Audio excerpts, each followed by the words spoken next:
Good morning. Welcome to RSBN Live. I'm Matthew Alvarez at 10 o'clock at the top of the hour here in about 15 minutes. The First Lady will deliver opening remarks at the Fostering the Future Together Global Coalition Summit. That'll be at the Department of State in Washington, D.C. A bit later today on our second broadcast, which will be starting at 12 o'clock, high noon, on the East Coast for an event for the president while he'll participate in a swearing-in ceremony for the newly minted Secretary of Homeland Security, Mark Wayne Mullen. That'll be in the Oval Office at the White House. So an event at the State Department, an event at the White House today, both live right here on Right Side Broadcasting Network. Now, let's start off the broadcast with a brief video about First Lady Melania Trump's event today at the State Department for clip one.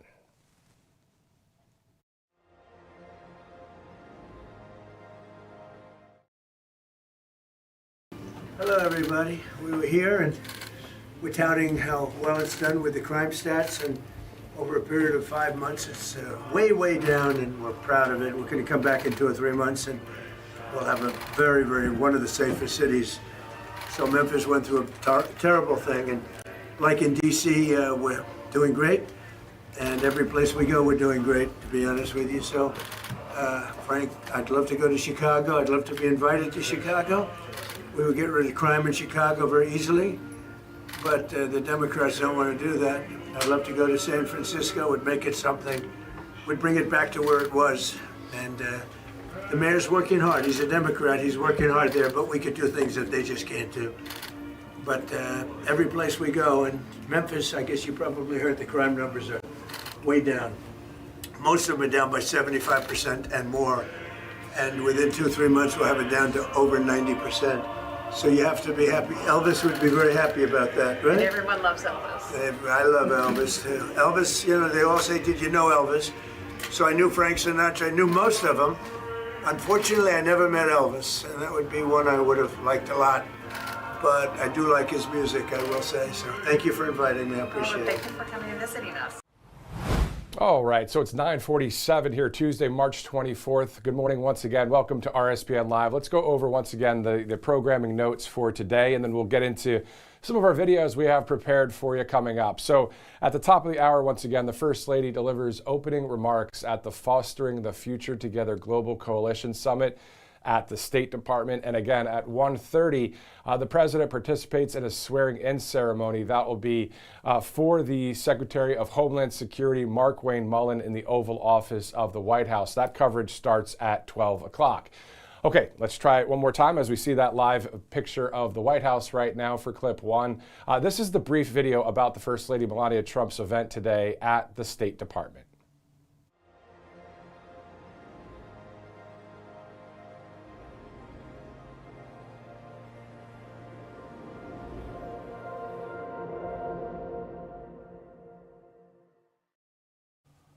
All right, so that's that video. Of course, you just saw the video by the president as he visited Memphis, Tennessee, Graceland. How awesome was that? Obviously a fan of Elvis.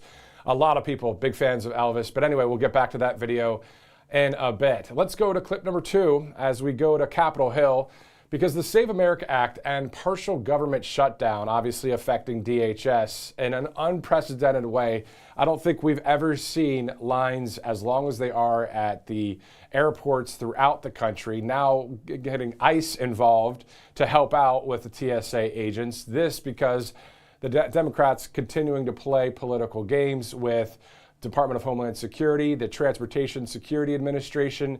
They also love the fact that there are millions of illegal aliens in our country, and on top of that, when they commit crimes outside of already being a criminal because they came here illegally. It would be the same thing for us. If we all traveled to another country, didn't have the paperwork or anything, or we just arrived in their country, that's illegal. You can't do that. But apparently in the United States, we've seen that happen freely because of the Democrats. And also, I'm sure they are okay with the any kind of voter fraud out there when illegal aliens vote, or they would be all about the Save America Act, wouldn't they? So a lot of, I mean, the picture is becoming very clear at this point. It hasn't been this separated in many, many years when it comes to people that are on the right side of history versus not. And what we're hoping to see is simply this: law and order in our country, the Constitution to be the law of the land, and for us to have free and fair elections with law and order, accountability, transparency. It's all the things that we, the people, really are wanting to see, of course, in our country. And one of them, so rightly coined by President Trump, of course, the Save America Act. So let's go to President Trump, because just recently in Memphis, he spoke about the following and talking specifically to Congress about this partial government shutdown and the Save America Act, and how, you know what, might as well vote on both of them and pass them both right now. So I'm tying Homeland Security into voter identification with picture and proof of citizenship in order to vote. And those two items are the most important thing having to do with Homeland Security. So it should be part of the Homeland Security bill. And I'm requesting that the Republican senators do that immediately. You don't have to take a fast vote. Don't worry about Easter going home. In fact, make this one for Jesus, okay? Make this one for Jesus. That's what I tell them. That would be a damn good thing. The most important part of Homeland Security is voter ID and proof of citizenship. Nobody can vote on Homeland Security without voter ID or proof of citizenship. And you can't have Homeland Security without voter ID or proof of citizenship. So we're tying them together. And that is common sense right there, if you ask me. I mean, think about it. I mean, we need to get the DHS funded fully, TSA back to fully operational. And then on top of that, how about our country fully operational when it comes to safe and secure, free and fair elections? I mean, that's really common sense stuff. And so hopefully the Save America Act and the DHS, TSA and all will be funded as well. Wouldn't that be nice if today we can report, maybe at 4 o'clock Eastern, that the Save America Act has been passed and DHS is fully funded and TSA is back to normal when it comes to the lines going way, way down compared to what it is out there. And I'm sorry if you're watching right now from an airport. I cannot believe the hours that I've seen reported out there from, I guess it was Chicago to Houston or wherever. Several hours. How about Atlanta? You know, so a lot going on out there. Let's go to some of our sponsors before we move on here as we get ready for the top of the hour with the First Lady, Melania Trump. Let's go to mypillow.com/RSBN. Of course, you see the great work there. Mattress and topper sale at $99.99, a great sale. The Mega Sale 2.0, free shipping, of course, on your entire order. You can support Mike Lindell and RSBN by going to mypillow.com/RSBN. Also, if you'd like to donate to Right Side, all you have to do is go to rsbnetwork.com/donate. rsbnetwork.com/donate. And let's go from here all the way to South Dakota. I remember traveling there with a former RSBN colleague to Rapid City, South Dakota. I got to see Mount Rushmore, heard the crowd cheer and at the event there when President Trump was on the campaign trail, and it was this arena that was just packed. It was loud. It was chanting. They were chanting USA. It was quite the moment in time. But there was another moment in South Dakota recently, because I wonder what the citizens of John Thune's home state of South Dakota have to say about passing the Save America Act. Let's take a look at a video from Scott Pressler.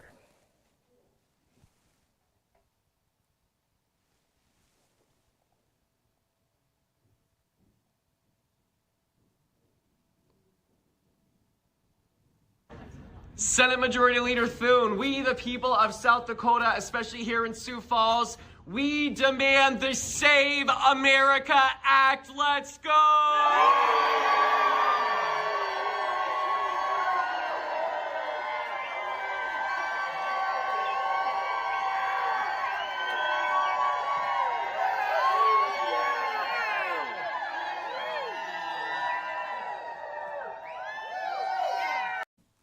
So if you're wondering what that video is, maybe you just heard the cheering and you're like, wait, what was that? That was out of South Dakota, of course, where Scott Pressler is, and he's going to be going to, I believe, Illinois next. This is all about the Save America Act. So, Director, can we let's replay that video for those of you that were just listening to those cheers and are wondering, what the heck was that? Again, this is what the people of John Thune's home state, South Dakota, think about the Save America Act for clip 3. Senate Majority Leader Thune, we the people of South Dakota, especially here in Sioux Falls, we demand the Save America Act. Let's go!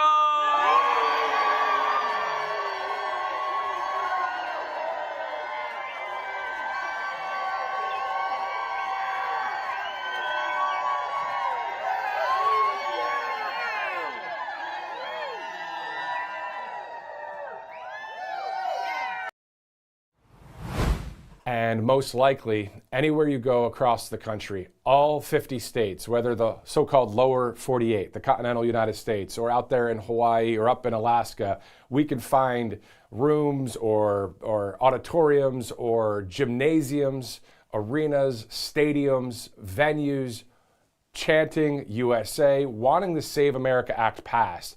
So that's just a little glimpse of it from Senator John Thune's home state of South Dakota. So this is the thing that we're really looking at here. This is the decision that has to be made now. Are you going to do what the people want, or are you not going to do what the people want? It is clear as day that the Save America Act must be passed.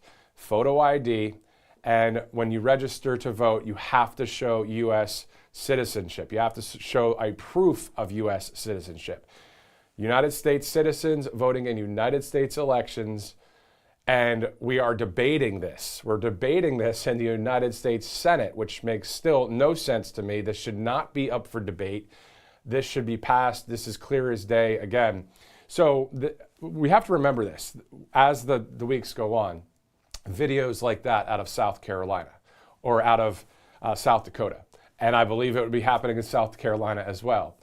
But let's go to Capitol Hill. You see there the White House, not too far from that picture right there, where Utah Senator Mike Lee and Oklahoma Senator James Lankford have plenty to say about passing this Save America Act.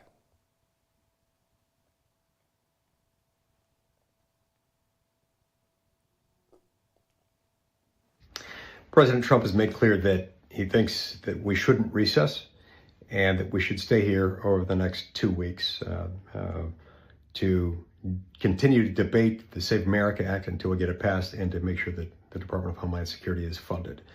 I stand behind that strongly. We have no business taking a recess right now with all of this happening. Now, regardless of what happens over the next few weeks, our message still needs to be the same. With respect to Save America, whether we're in session or whether even if they make the unfortunate decision, which I strongly recommend against, of recessing, we've got to use either one as an opportunity to message, particularly to Democratic senators, any senators who are opposed to the Save America Act. We need to use this as an opportunity to make them explain what exactly it is about voter ID that they find so objectionable, or what it is about efforts to make sure that only U.S. citizens are voting in U.S. elections. Why do they find that so objectionable? Either way, our message has to be the same, and we can't let up, not even for a minute. I hope and stand by President Trump in saying we shouldn't recess, should keep this up. But even if they make the wrong decision on this, we've still got to keep that messaging up and insist that if they take that unfortunate step and continue with the recess, that we get right back to it and continue debating it until it is passed when we get back. Keep up the message and we'll win. This simple piece of legislation focuses on two key ideas. That if you're an American citizen, which is required by law, you just show it. I call that the trust and verify portion of the bill. The 1965 Voting Rights Act begins with the statement, all citizens. It is already required under federal law that you have to be a citizen of the United States to vote. We've all agreed on that. There's no one disputing that. Republican, Democrat, Independent, we all agree American citizens are the ones that should decide the future of America. What we disagree on is, should we check? Or should we just trust that it actually is true? I've shared in this body before that in Oklahoma, we passed a statute several years ago saying that if you go to jury duty and you tell a judge, I'm not eligible to be able to serve on a jury because I'm not a citizen in the United States, in Oklahoma, we then check to see if you're registered to vote. And we found quite a few folks that tell a judge, I'm not a citizen, but told the election board, I want to vote anyway. Well, that's not illegal, but in Oklahoma, we purge the voter roll when that happens to be able to make sure those individuals that have already given sworn testimony they're not a citizen are not also registered to vote. That's not true everywhere across the country. Lots of folks just say, we just trust, but we never verify. All right, so we're hearing on Capitol Hill, everyone talking about the Save America Act and, of course, the focus of DHS and fully funding our government. We have a couple sponsors. Before we get to those, we have a new script from All Family Pharmacy. We're going to check that out. We're going to share that with you right after the commercial break.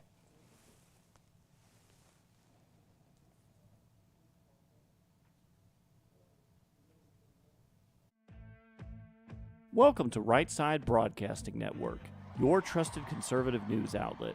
At RSBN, we deliver the truth when the mainstream media falls short.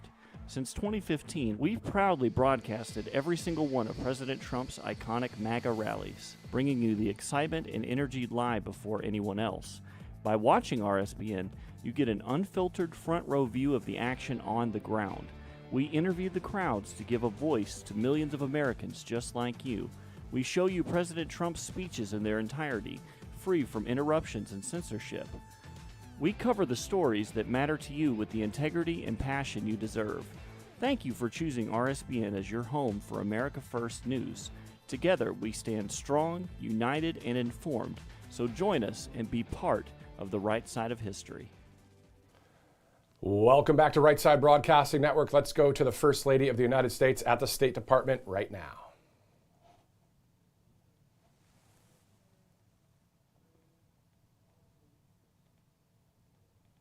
First Lady of the United States, Melania Trump.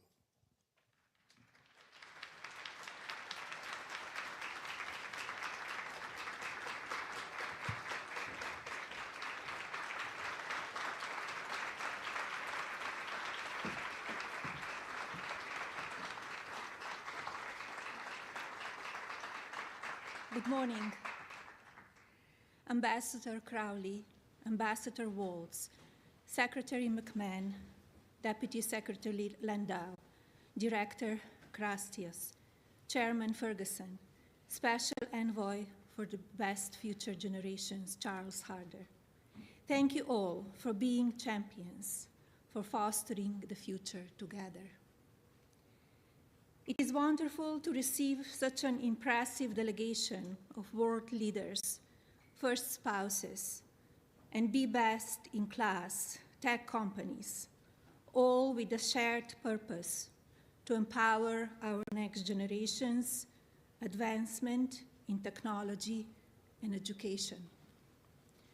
Welcome, Albania, Antigua and Barbuda, Aruba, Bosnia and Herzegovina, Bangladesh, Belize, and Bolivia. It is my distinct honor to have Burundi, Cabo Verde, Congo, Costa Rica, Dominican Republic, Ecuador, Equatorial Guinea, Estonia, France, Gambia, Georgia, Ghana, and Guatemala here in Washington, D.C. Greetings, Israel, Kenya, Kosovo, Lithuania, Malta, Malawi, Montenegro, Morocco, Nigeria, North Macedonia, Palau, Panama, and of course, Paraguay. Hello, Poland, Romania, Senegal, Serbia, Seychelles, Sierra Leone, Slovenia, St. Kitts and Nevis, Ukraine, and UAE. As people, we dream. As leaders, we progress. As nations, we will build. Beginning today, let's accelerate our new global alliance, this bond, to positively impact the progress of our children. Welcome members to the inaugural meeting of Fostering the Future Together. Our coalition's mission is to empower children by providing greater access to technology and education. This is a historic moment in time. Our key driver, to cultivate the skills young people need to be successful in this rapidly evolving world.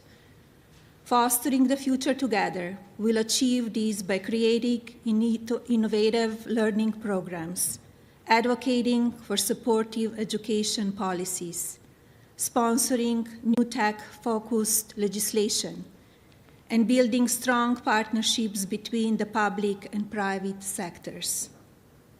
Each of you has a vital role to play in shaping the tech ed opportunities for the next generation. Fostering the Future Together's collaborative platform will serve as a capability multiplier for members. This added benefit is derived directly from our coalition's foundational elements: AI, education, and global leadership. Our shared vision prioritizes children above political philosophy, geographical borders, and local prejudices. To turn this vision into action, I invite each of you to participate, commit to hosting a regional meeting, conduct a research study, advance new partnerships, collaborate with another member nation in your region of the world. Magic happens in our nation's capital, particularly when the private and public sectors join forces. Today's meeting is unprecedented. I commend America's leading companies for convening with us today. Never before have so many tech visionaries stood before such a large global audience of leaders in the State Department and the White House over the two-day period. Nowhere else could such a concentration of excellence be assembled, from AI pioneers like OpenAI, Palantir, and xAI, to tech platforms like Google and Meta, creative engines like Adobe and Microsoft, plus human connectivity through Zoom communications.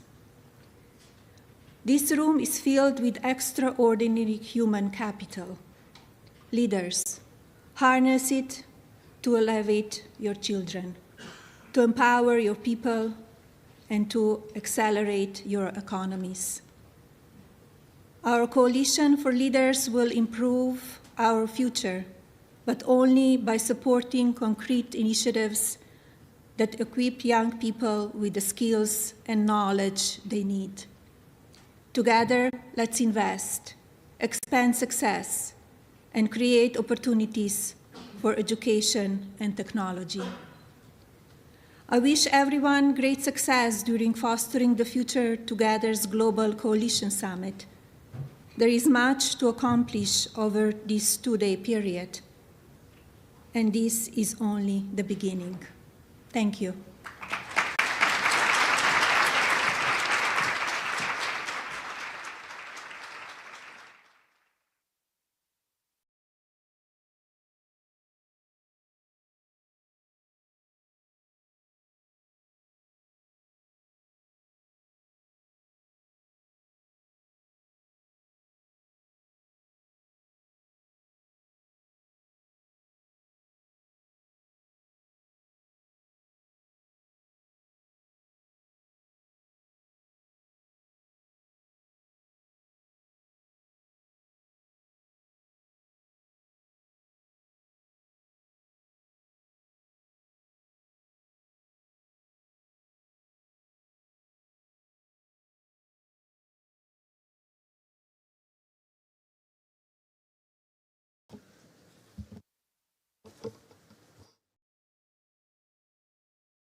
All right, so we just heard from the First Lady, Melania Trump, there at the State Department. What we know is that she obviously just spoke about the Fostering the Future Together at the Global Coalition Summit there at the State Department. As soon as I hear word that that event continues on, we'll send you back there live.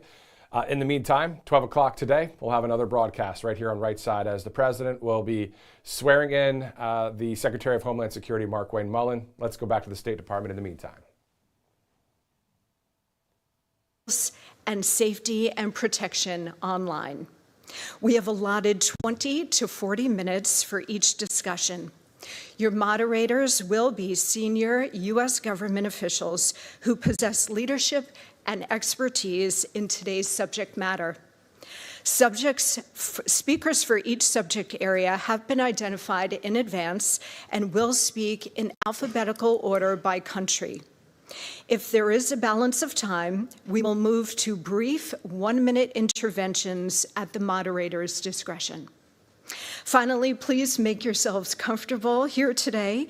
Do not hesitate to take a short break if you are required to at any point. Staff is available outside to escort you to where you may need to go. I'm now very pleased to kick off this morning's session by welcoming Director of White House Office of Science and Technology Policy, Mr. Michael Kratsios, to introduce and moderate our first topic. Michael.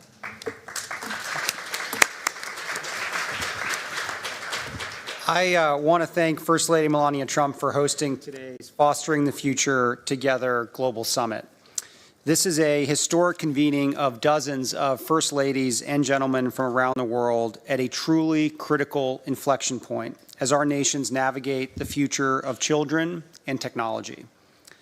As the President's National Science and Technology Advisor, I work closely with the First Lady and administration leaders here today on policies to ensure America's children can thrive in the digital age. Just last week, the White House released a national legislative framework for AI, which called on Congress to strengthen online protections for children. At the same time, we are working to proactively prepare and empower young people to fully realize the benefits of AI. The United States is committed to expanding AI education in K-12 schools nationwide. Our First Lady herself has spearheaded many of our AI education initiatives, launching the Presidential AI Challenge and securing hundreds of millions of dollars in commitments from the private sector and nonprofits to provide free AI tools to students, educators, and parents. We're also working closely with the Department of Education, the Department of Energy, and the National Science Foundation to invest in and expand AI education programs, especially those that help teachers learn to teach about AI at different age-appropriate stages. The most important thing we can do collectively to set the next generation up for success is to prepare them to use, understand, and build AI. And that starts with K-12 classrooms. Every student should learn basic foundational knowledge about AI, what algorithms are, how machine learning works, what technology is good for, and what is it that their limitations are. Teaching about AI in K-12 isn't only about inspiring future STEM leaders. Every career path will use AI as a tool in some way, so every child should be able to fully take advantage of AI applications with confidence and with responsibility. Recognizing that AI in education is a pressing issue all around the world, we very much look forward to the robust discussion and insights that will take place today. Thank you. Thank you so much, Mr. Kratsios. Okay, let's open our discussion here today. I would first like to invite the First Lady of Bosnia and Herzegovina, Mrs. Mirela Becikurovic. Her Excellency, where are you, please, ma'am? Here. There you are. Please, the floor is yours. Thank you. Respected First Lady Melania Trump, esteemed First Ladies and gentlemen, Excellencies, distinguished guests, It is a great honor for me to be here today and to participate in a discussion that shapes the future of our children. Artificial intelligence in education. I thank the First Lady, Melania Trump, for the invitation and for her initiative to bring us together to discuss this important topic. Today, we live in a time of rapid technological changes. Artificial intelligence is already changing the way we learn and communicate. Children who sit in classrooms today are growing up in a digital world. Because of this, education systems must find ways to use technology responsibly and for the benefit of students. Artificial intelligence can be a powerful tool in education. It can help teachers better understand the needs of students and help children learn at their own pace. But technology itself is not a solution. Teachers remain essential for the development of curiosity, values, and responsibility in children. It is therefore important that we use artificial intelligence as a tool of support to teachers and not as a replacement for them. In Bosnia and Herzegovina, we also recognize the importance of the digital transformation of education. Our universities and researchers are increasingly working on the development and application of artificial intelligence, and in our education system we are strengthening students' digital competencies. Children learn how to use technology, but also how to think critically and responsibly.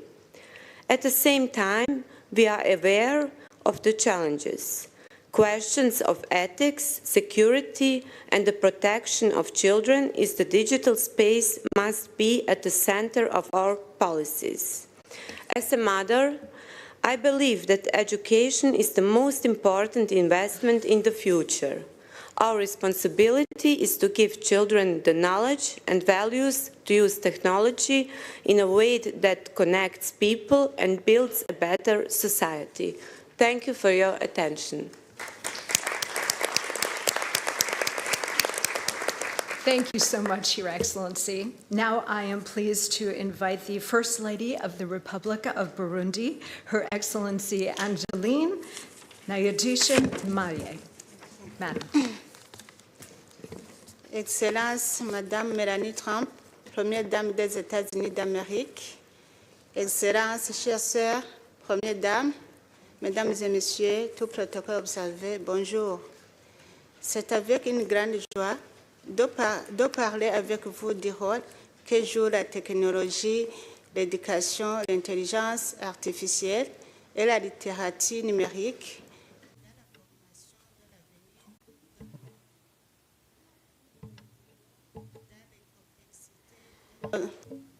We're living in the complexity of our world that is evolving. It's important to recognize the transforming power of digital tools. In addition, including artificial intelligence in education can be of great benefit. It can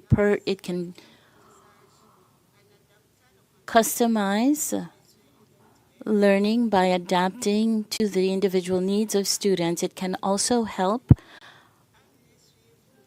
teachers follow progress of students and integrate teaching methods based on scientific research. However, with the advances of our responsibilities, while we promote digital literacy, we must also prioritize security and protection. It's important for our students not only learn how to use technology, but also understand the importance of navigating digital spaces in a responsible and safe way.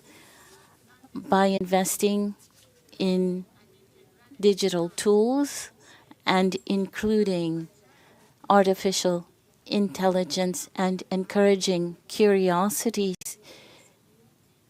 and promoting security, we can cultivate future generations of learners, not only to acquire knowledge, but also to innovate, research, and create solutions. Thank you.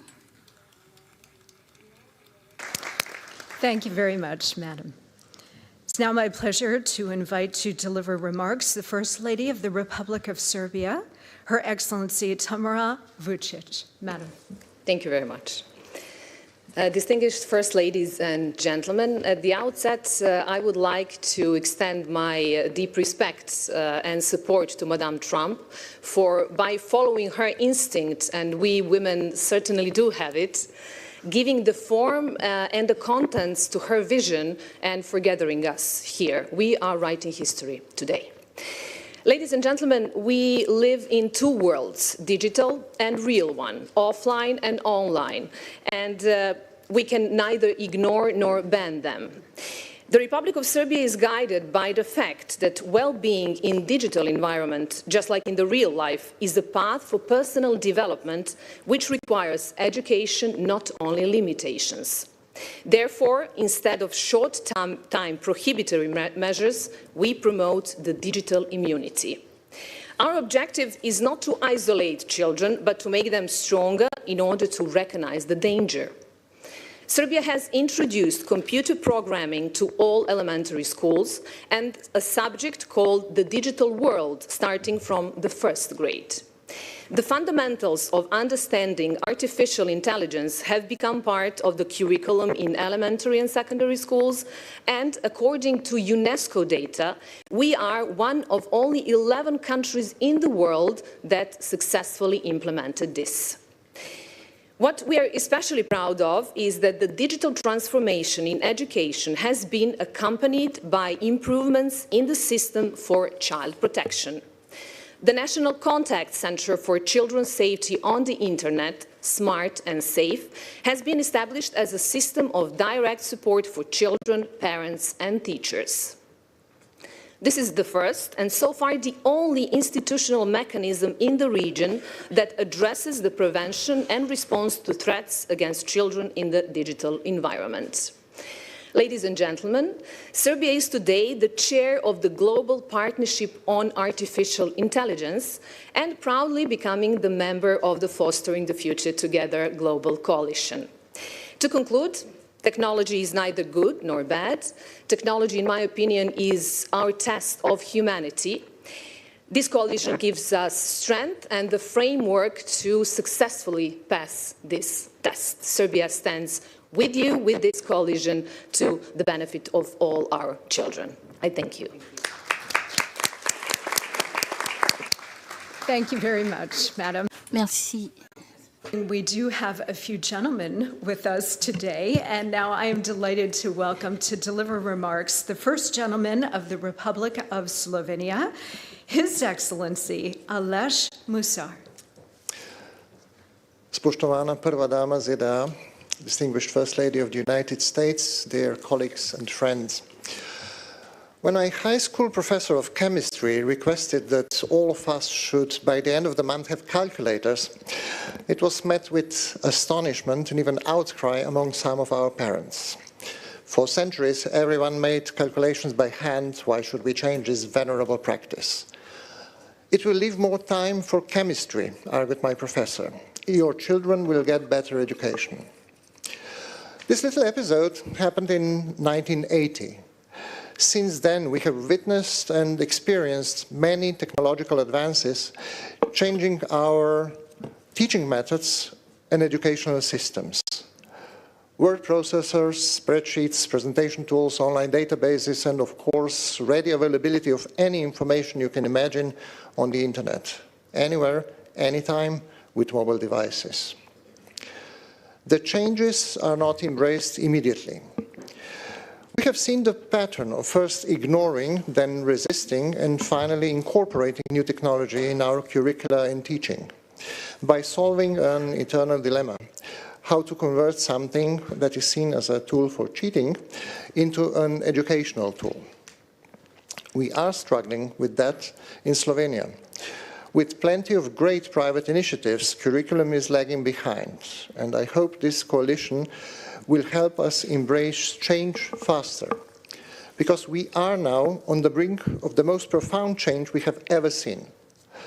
Artificial intelligence brings into education both amazing opportunities and significant challenges. I am thankful to the First Lady of the United States to show the leadership in bringing the first spouses of the world together with the intent to wield whatever soft power we have for ensuring a better future for our children. Sharing best practices and educational tools based on artificial intelligence and fostering their availability to all children is a worthy cause. I believe it is equally important and a truly visionary proposal to establish a think tank, which I see as a long-term forum for discussing, examining, and resolving ethical dilemmas and risks of the impact of artificial intelligence on children, and which I would be ready to join.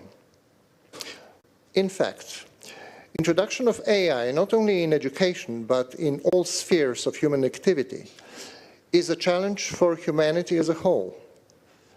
Autonomous AI systems may radically change our societies, we are being warned. How can we ensure that human ethics is built into AI? Will it reach a point of singularity?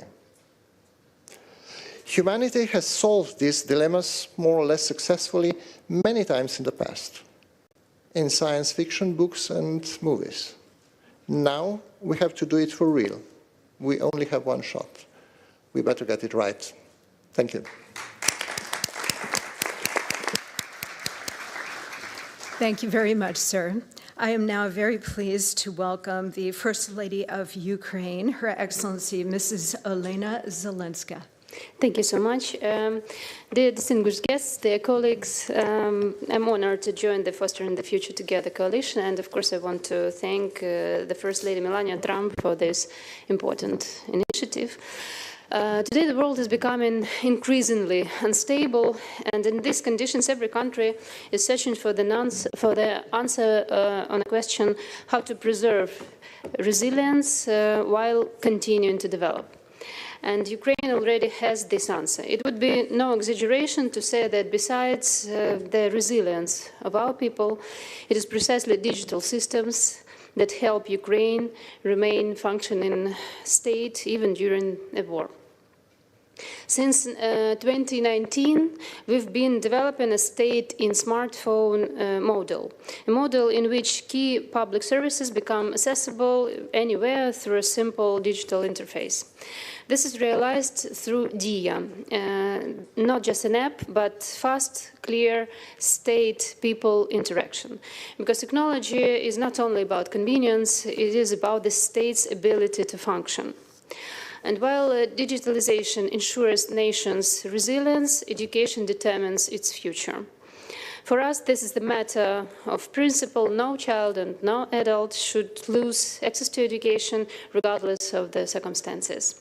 That is why we are building a comprehensive digital education ecosystem. An important part of it is DIA Education. This is a national edutainment platform that combines learning and practice with a focus on skills needed in a modern world. That platform offers hundreds of educational products, short video courses, real-life job stimulators, interactive modules, and certification programs. On the DE-Education platform, a dedicated section is about online safety and cyber hygiene. The content is adapted to different ages and different levels of proficiency. We view cyber hygiene as a new basic skill. Just as humanity once learned to take care of physical hygiene, and it is not a one-time action, but daily practice that builds resilience and helps prevent most common threats. At the same time, we are developing solutions for school education. At the initiative of the President of Ukraine, MRIA was launched, a unified digital education ecosystem for students, parents, and educators. MRIA brings together all key elements of the learning process, from educational materials and schedules to communication and assessment. For students, it offers the opportunity to learn in a convenient format, track their own progress. For parents, it provides visibility into their child's learning progress and enables them to stay engaged in the process. For teachers, it allows for better planning and reducing administrative workload, but most importantly, it represents a shift in approach. Education is no longer one size fits all. It is gradually, gradually becoming flexible and capable of adapting the needs of each child. Nearly 3,000 schools from all regions of Ukraine are already connected to MRIA, every fourth educational institution in the country. This year, we plan to connect around 7,000 educational institutions and increase the number of users to 1.5 million. In 2026, the pilot of MRIA preschool will begin in 6 regions of Ukraine. So we adapted that platform to the needs of the youngest users and make the system truly continuous from the kindergarten to school. And we are already looking forward. In 2025, Ukraine launched a National Center for Artificial Intelligence Development, the Win-Win AI Center of Excellence, which is working on integrating AI into key sectors of the state, including education. Ukraine commits to further investment in digital infrastructure, education technologies, and AI-enabled learning to prepare the next generation to thrive in a digital age. That is why we are joining Mrs. Trump's initiative. We see this initiative as an important step toward elevating the issue of child development and education to the global level and bringing countries together around a shared responsibility. Ukraine is your reliable partner in it. Thank you once more. Thank you very much, Madam. Now I am delighted to welcome the partner of the President of the Republic of Romania, Mrs. Mirabela Gradinaru, for some remarks. Thank you. Dear First Ladies and gentlemen, esteemed participants, first of all, I want to extend my gratitude to our gracious host, First Lady of the United States, Mrs. Melania Trump. I believe that this initiative is a very valuable one, generating momentum, visibility, and much-needed dynamism in this field. At the same time, it is crucial that we are having an integrated approach, better linking education, innovation, and technology. I look forward to start working closely with First Lady Melania Trump and everybody around this table within the framework of this project for developing concrete initiatives and achieving tangible impact in advancing digital education, safe online practices, and media literacy for children worldwide. I will not take up much of your time today, as we will be sharing our more in-depth views tomorrow. Before I finish, I want to introduce the 2 Romanian experts I brought with me. Andrada Morar is the Vice President of UiPath for Customer Experience and Global Partners. UiPath is Romania's first unicorn company, and it is a leading robotic process automation, RPA platform, designed to automate repetitive, time-consuming tasks by creating software robots. And Robert Beza is the Executive Director of Edge Institute Romania, a very active think tank dedicated to accelerating our country's digital transformation. Robert and his team bring together experts from business, technology, and academia to propose public policies and strategies aimed at boosting Romania's economic and digital competitiveness through the right approach, especially on education. Thank you, and I am looking forward for the insightful discussions today.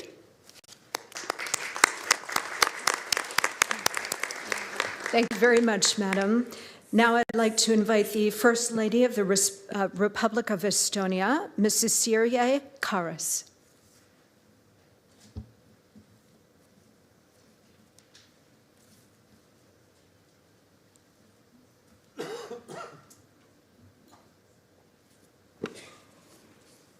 Good morning, dear colleagues, friends. Thank you for opportunity to join you for this high-level meeting. I am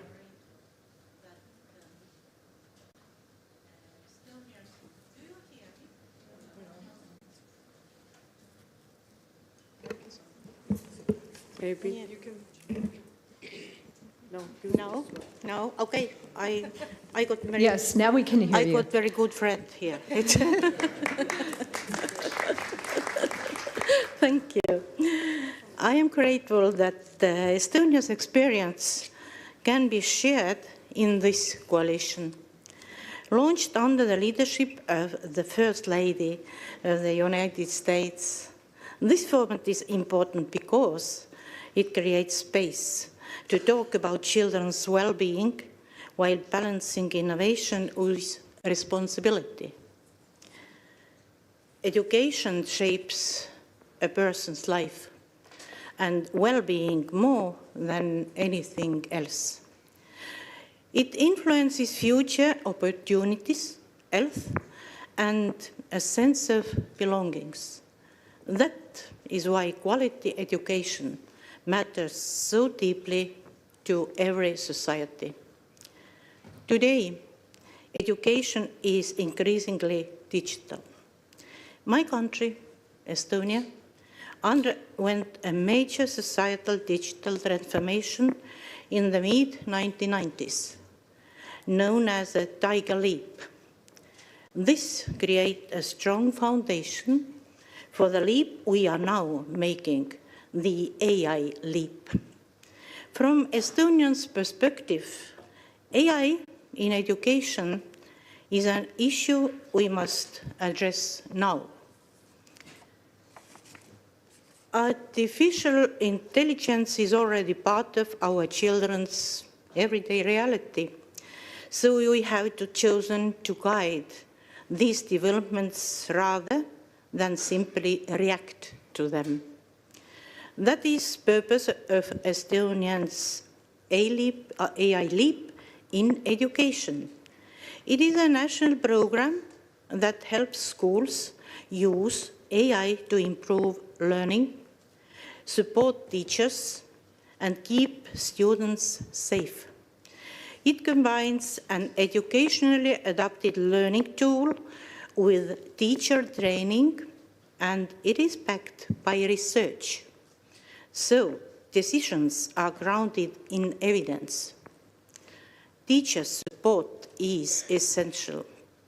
With teachers' guidance, students can become responsible AI users who learn with these tools, rather than relying on them for quick answers.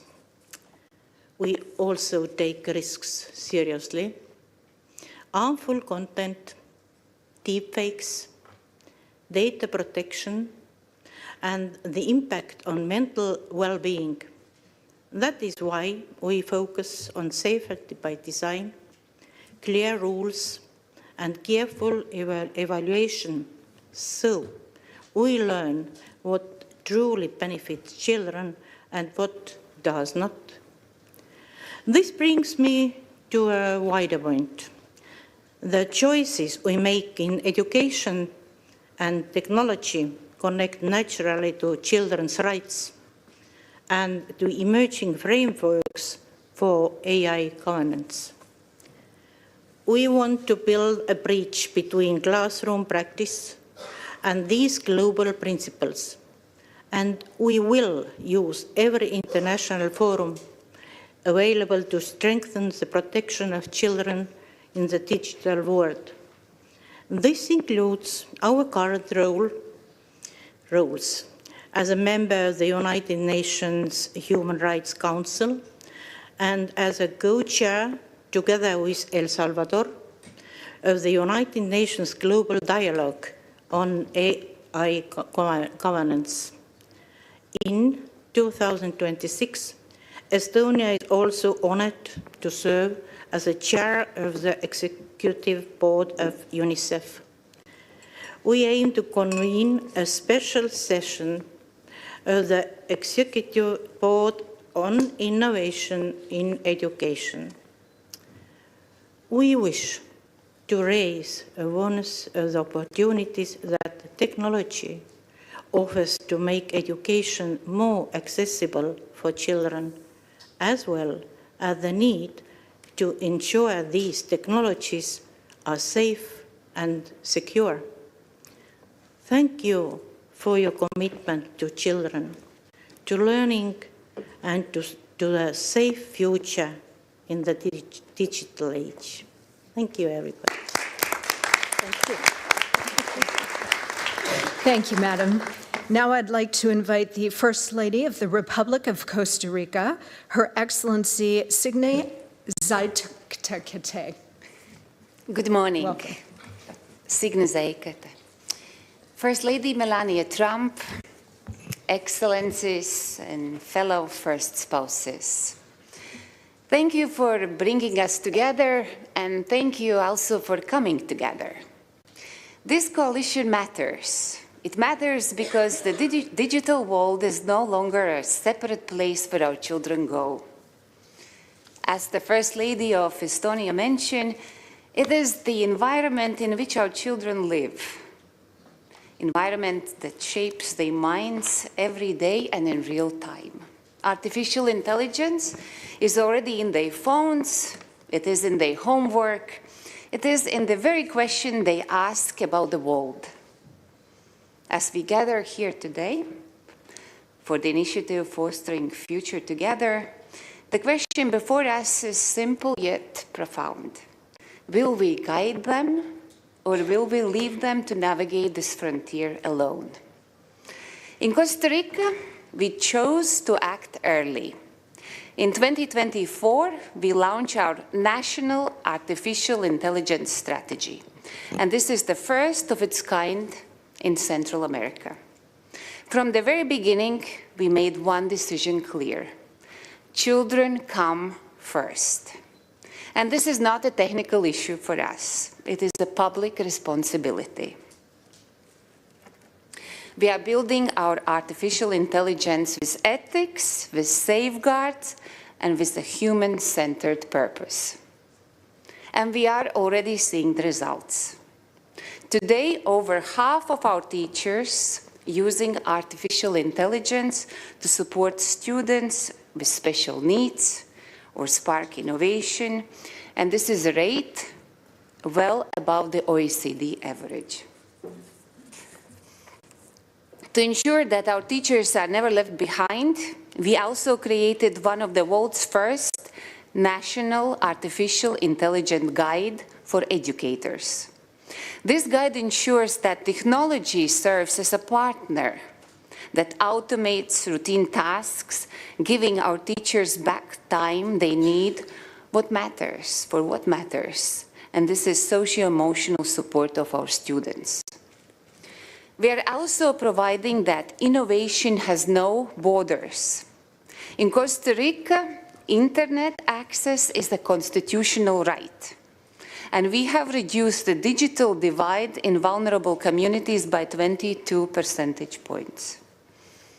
Through our Hummingbird project, we are bringing artificial intelligence-driven literacy to our most remote one-teacher schools in the mountains and coasts, ensuring that a child's zip code never defines their digital destiny. But let us to be clear, access without safety is not progress, it is exposure.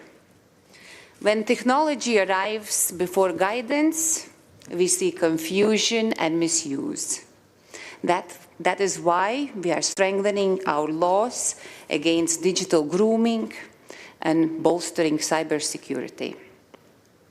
Innovation must never come at the cost of child's dignity and security. Excellencies, this coalition gives us a rare opportunity to move from isolated efforts to shared global principles. And we must shape it together with intention and with the belief that every child, everywhere, deserves a future where technology expands their potential without ever diminishing their humanity. Thank you very much. Thank you so much, Madam. For our final speaker on artificial intelligence in education, I would like to invite the First Lady of Georgia, Ms. Tamar Bagratoni, please.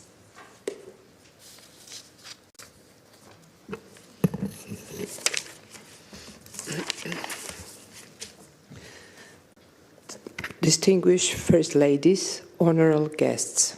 First, I would like to convey my heartfelt thanks to our host, Mrs. Melania Trump. The history will remember her, who brought around 45 nations together and turned a mother instinct into a global movement. I represent the nation with a history stretching 3,000 years. Georgia, a country was once ruled by Queen Tamar, the first ever woman royalty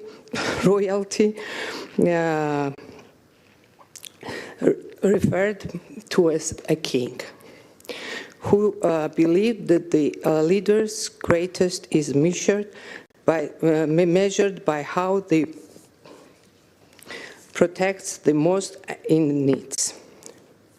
Today we are united by one shared responsibility, the well-being and future of our children. I am fully committed to this as a First Lady, but first and foremost, I speak as a mother of four, one who understands personally the context of protecting a child's well-being. Every parent who knows the quiet tension we carry, the will to protect our children for harm, at the same time allowing them the freedom to grow, to explore, and the benefit from the opportunities of the rapidly advanced world. This balance is not simple. It is a daily struggle, silent, invisible, but very real, shared across families everywhere. We cannot choose between safety and development. Our responsibility is to ensure both. This is why thoughtful solution matters so deeply. Solution that allows our children not only to strive and to innovate, but also remain open, curious, and connected, free to play and engage and step into the future with confidence. In Georgia, we're undertaking important steps towards comprehensive digital transformation. Our nation approach is guided by the principle of the middle way, a framework that seeks to balance technological innovation with the protection of human dignity, fundamental rights, and above all, children's safety. Thank you for your attention. Thank you, Madam, and thanks to all of you for a very interesting and very important initial conversation on AI in education. I would now like to welcome the U.S. Secretary of Education, Linda McMahon, to introduce our second topic.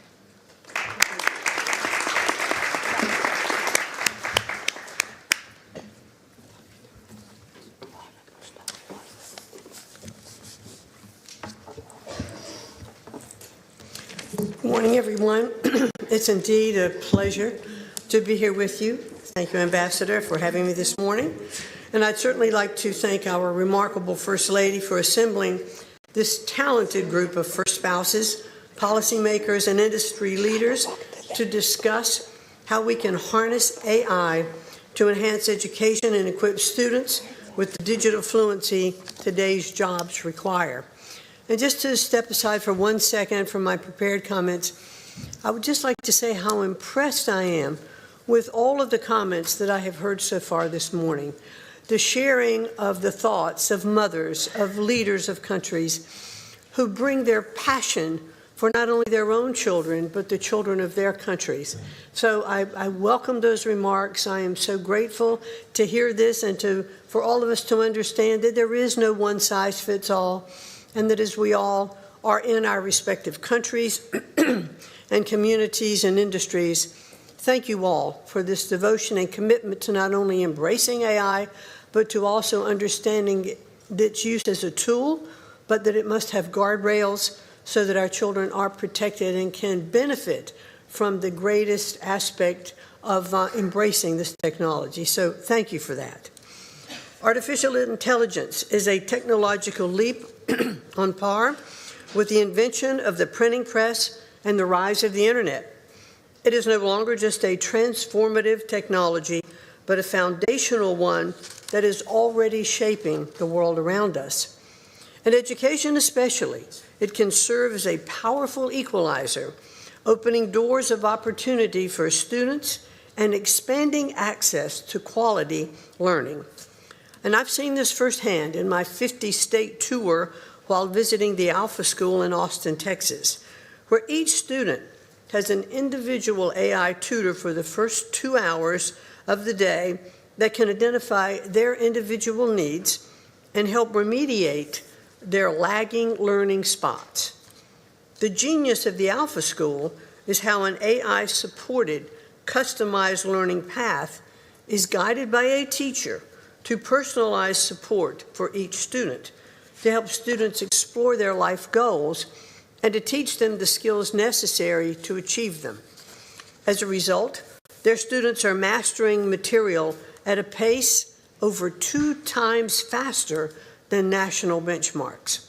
Seeing models like this of success around the country demonstrates why the responsible integration of AI in our classrooms has been a top priority of mine as the Secretary of Education. We have already dedicated millions of dollars in grants to support projects that use AI to bolster student access and success, and we are proud to support the First Lady's Presidential AI Challenge, which has inspired citizens to submit AI proposals and technologies that solve problems in their communities. But this is only the beginning. Under the First Lady's leadership, today's discussions will help us envision a set of best practices for AI in education worldwide. Together, we can show how proper use of EdTech tools, including digital assessment programs, immersive simulations, and adaptive learning systems, can be an enhancement to, not as a replacement for, human-centered classroom instruction, while simultaneously equipping students with the digital literacy they will need throughout their lives. And if we're able to scale these resources effectively by investing in AI infrastructure and training, we can offer expert instruction across countless fields to higher volumes of people at a fraction of the cost. I'm looking forward to learning from you all today and seeing how locally led innovation and national ingenuity can come together to forge a brighter future for our students and ensure that they are prepared to thrive in an economy that still depends on capable and skilled people. And thank you once more to our amazing First Lady and to President Trump for his visionary leadership. And I look forward to listening and hearing to all of you a little bit later in our discussions. Thank you so much for having me and for sharing with me what you are doing already in your countries and for the incredible opportunity and responsibility that we all have before us. Thank you so very, very much. Madam Secretary, thank you so much for that. And now we're going to open the floor and begin our discussion on educational tools in technology. First, I would like to invite the First Lady of the Republic of Albania, Ms. Armanda Begay. Thank you. First of all, I want to thank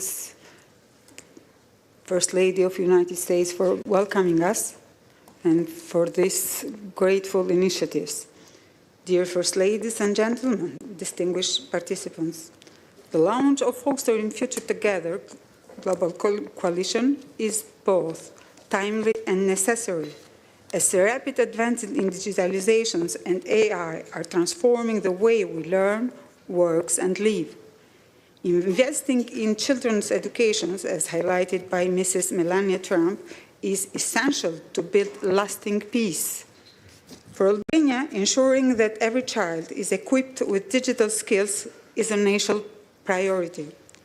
Through the Digital Education Action Plan, we are strengthening connectivity, improving the digital infrastructure, investing in teacher training and modern learning methods. We are also focusing in early education. Our goal is not only for child to use digital tools, but to understand, shape, and lead in AI world. We are encourage the young the children since first of grade to develop problem solving and coding skills. Through the programs that support those learning, we are looking forward to have good, that children have good skills in the future. We also are placing a strong emphasis in online safety. Of course, change remains, particularly in bridging gaps between rural and urban areas. And in this regard, we strongly support the objective of coalitions, especially its efforts to make advancing technology accessible to children, educators, and families. Albania is looking forward to work all together in this new world, AI age. Thank you. Thank you, Madam. Now I'd like to invite the spouse of the Prime Minister of the People's Republic of Bangladesh, Her Excellency Zubaida Rahman. Thank you. Bismillahirrahmanirrahim. Madam First Lady of the United States, Mrs. Melania Trump, distinguished first spouses, excellencies, industry leaders, ladies and gentlemen, a very good morning to you all. It is a great honor to join you all today at the historic Fostering the Future Together Global Coalition Summit. I sincerely thank the First Lady for bringing us together from across the world for a cause that touches every nation, the promise and potential of our children. We recognize that the future of every country is written in the lives of its children. The care we provide today, the education we invest in, and the values we nurture will shape the nations they build tomorrow. I come here at an important moment for my country, under the leadership of my husband, Tariq Rahman, the Prime Minister of Bangladesh. Our recently elected democratic government has taken office with an overwhelming mandate to build a more inclusive and forward-looking nation. Our government has already launched initiatives such as the Family Card and Farmers Card, providing financial benefits that strengthen households and also ensure children grow in secure, nurturing environments. As a medical doctor, I'm deeply committed to ensuring accessible, quality health care for every child, focusing not only on treatment, but on prevention from the earliest stages of life. My work with the Ziaur Rahman Foundation and Shurobhi has further strengthened my dedication to advancing education, youth development, and community well-being. We believe that responsible use of artificial intelligence can transform education, especially in countries like Bangladesh, where access to trained teachers and resources remain uneven. Our government is equipping both teachers and students with the tools they need to thrive in a digital age. Our government is providing teachers with tablet computers, updating teaching materials, digital curricula, and innovative methods. Classrooms are evolving to include multimedia contents, encouraging teamwork, creativity, and moral development. Technology, particularly EdTech, plays a central role in reducing disparities between urban and rural communities. At the same time, we are committed to ensuring the safe and ethical use of these tools so that children grow in secure and supportive environments. Bangladesh has a strong legacy in empowering women. Former Prime Minister Begum Khaleda Zia advanced women's rights and introduced free education for girls up to grade 12.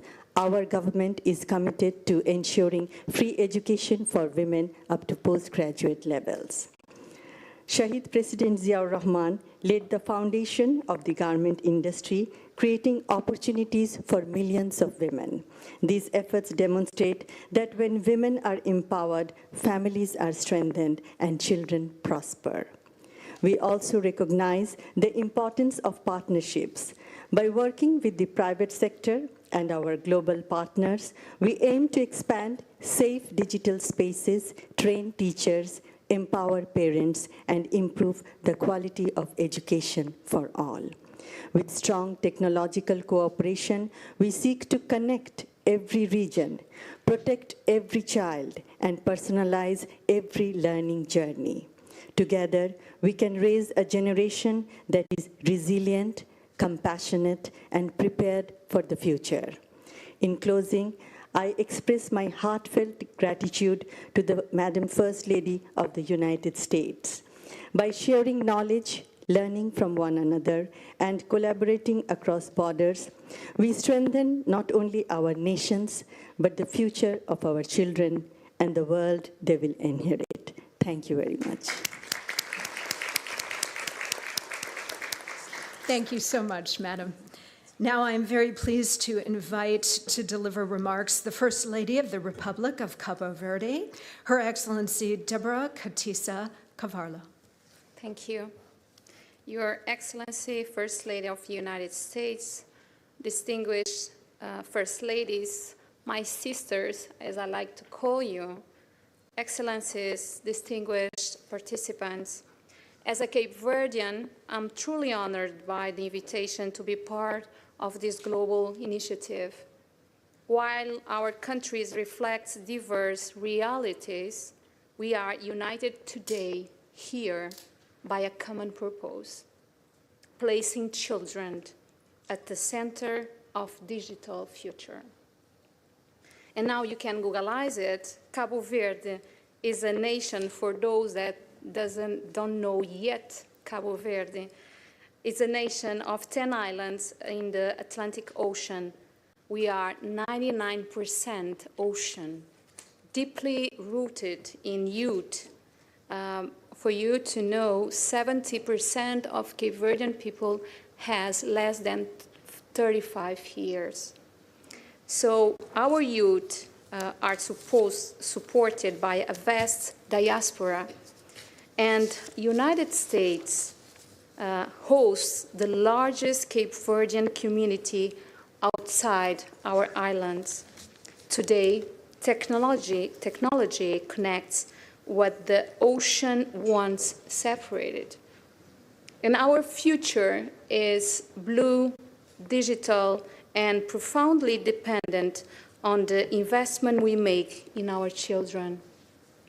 We are investing in digital transformation through secure and vast international connectivity infrastructure, growing smartphone penetration, digital public spaces, very well known by children, and tech parks, over 40 web labs in secondary schools. We are progressively integrating technology into education through computer labs and strengthening digital literacy in programming, robotics, multimedia, and IT maintenance.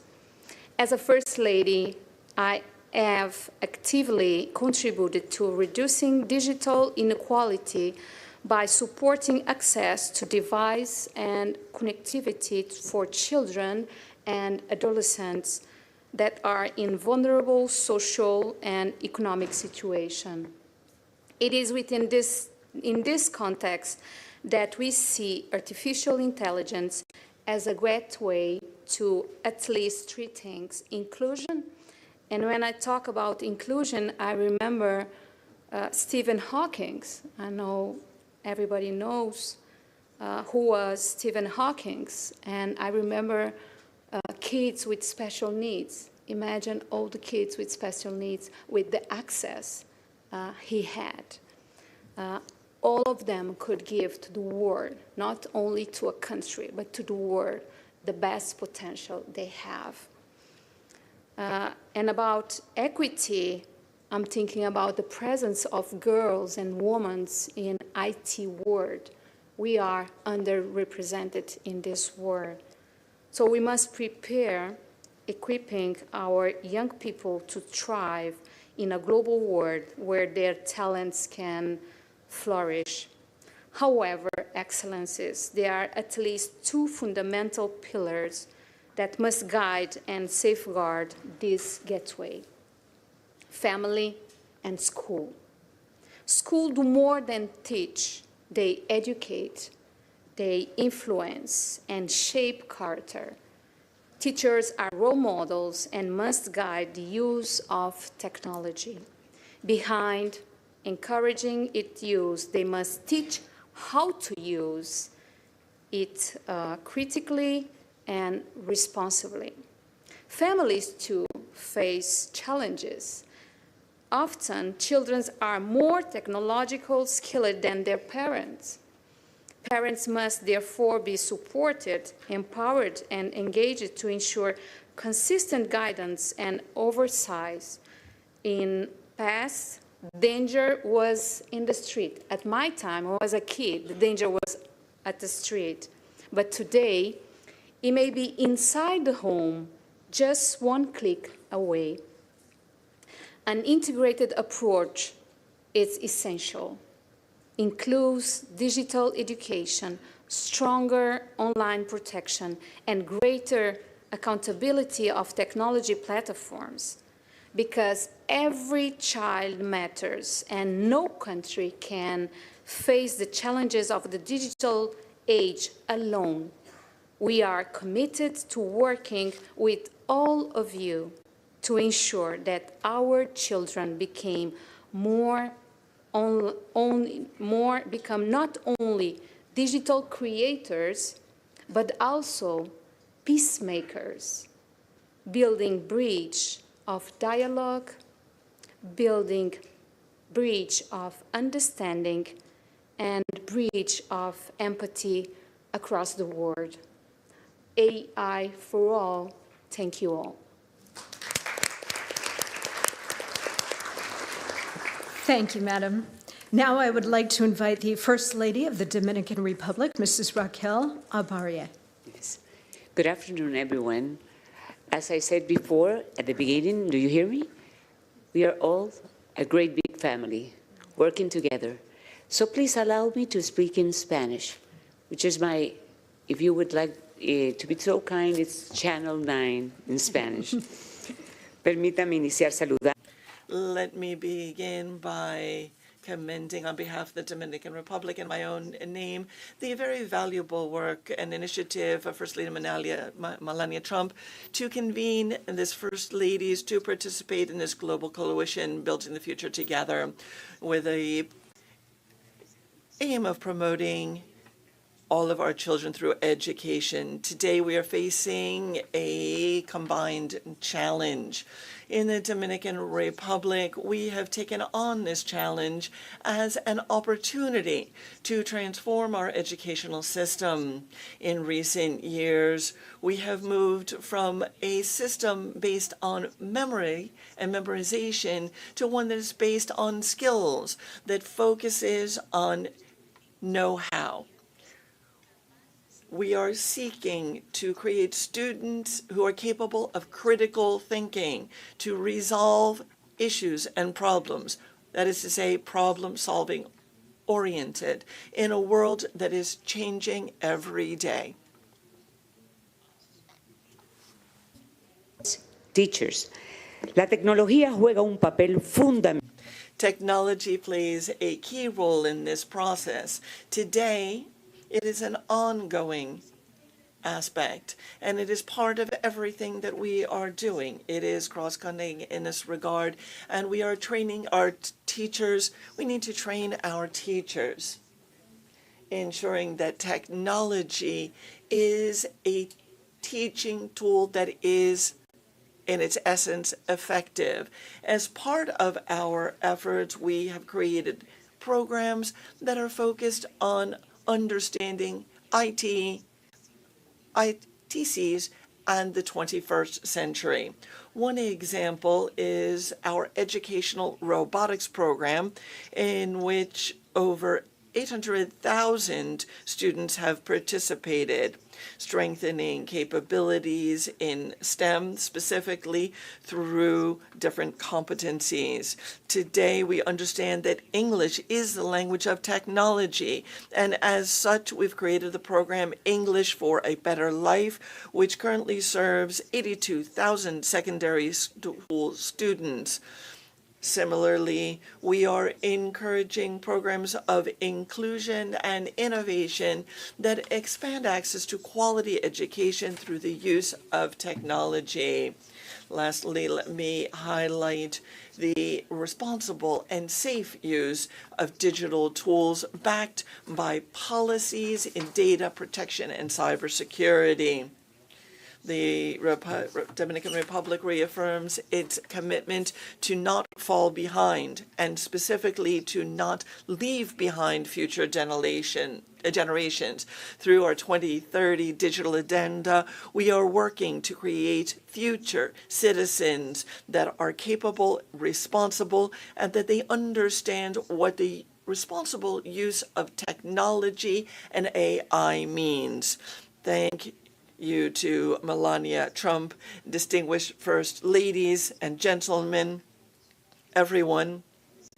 I am confident, fully confident, that this coalition will foster new and improved best practices for all of our boys, girls, and adolescents. Thank you.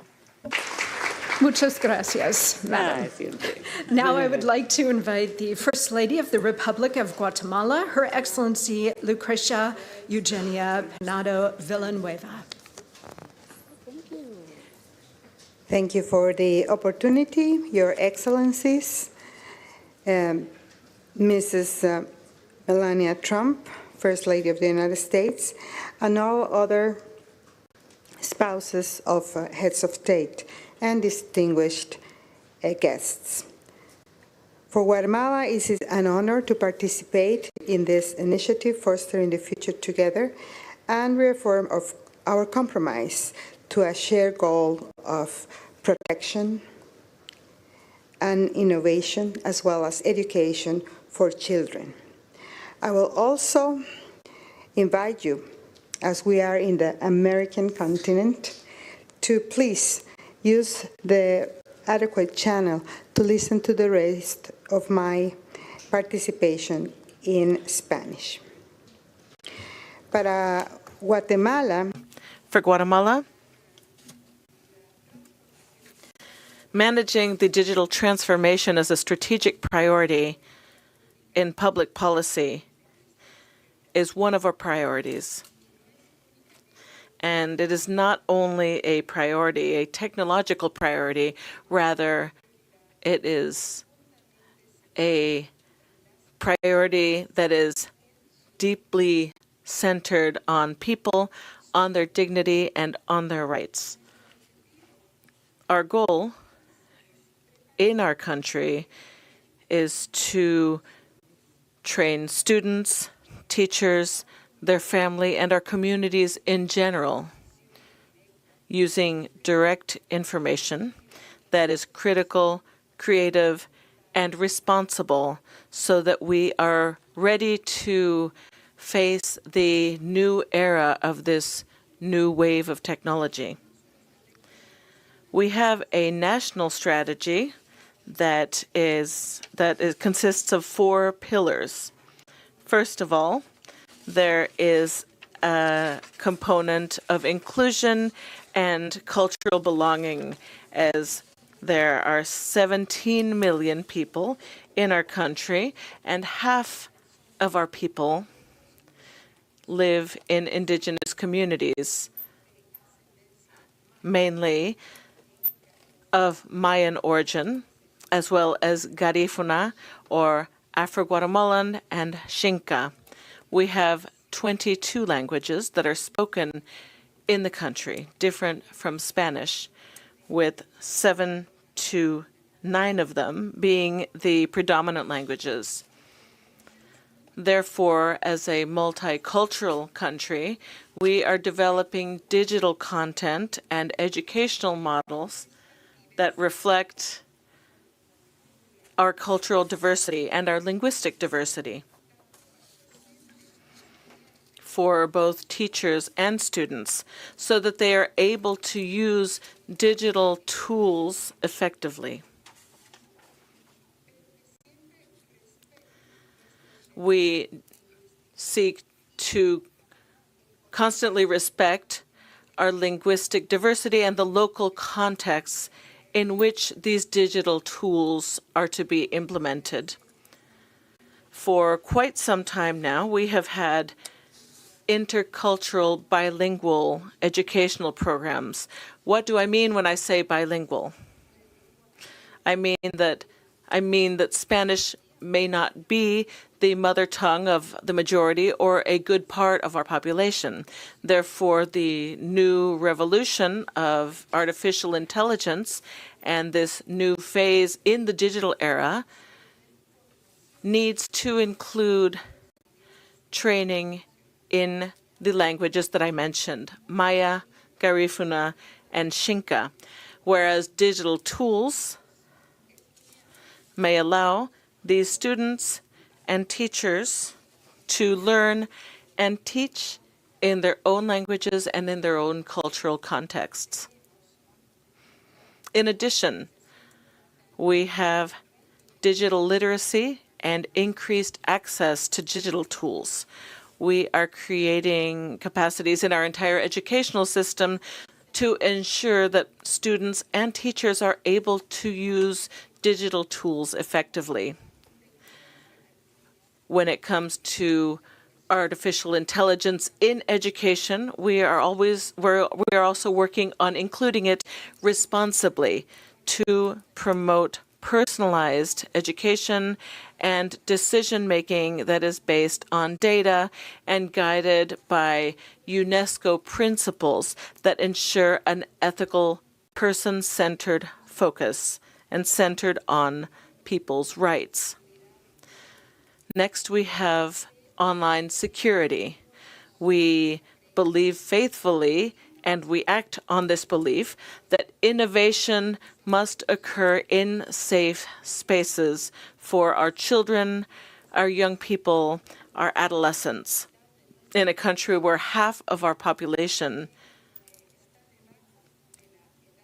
is under 22 years of age, this is obviously critical.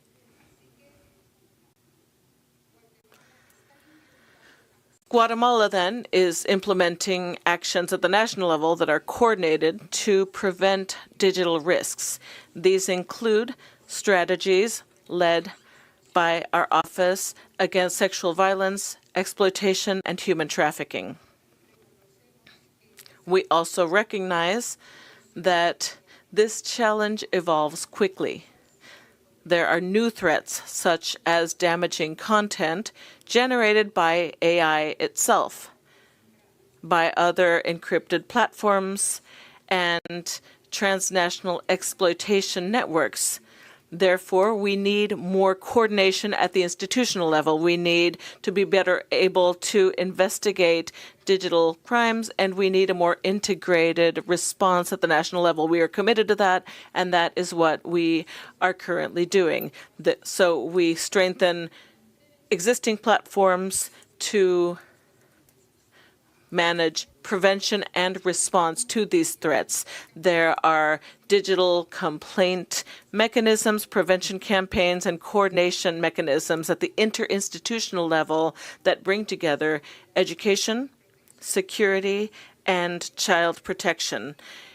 In closing, I would like to say that for Guatemala, this new digital transformation wave is a means. I'll repeat, it is a means to one of our largest ends, which is to reduce structural inequalities that for decades have held half of our population in levels of poverty and extreme poverty. So we have specific targeted actions so that inequalities do not increase, but rather are reduced during this new era, so that we may expand opportunities, strengthen our human capital, and contribute as well to holistic development.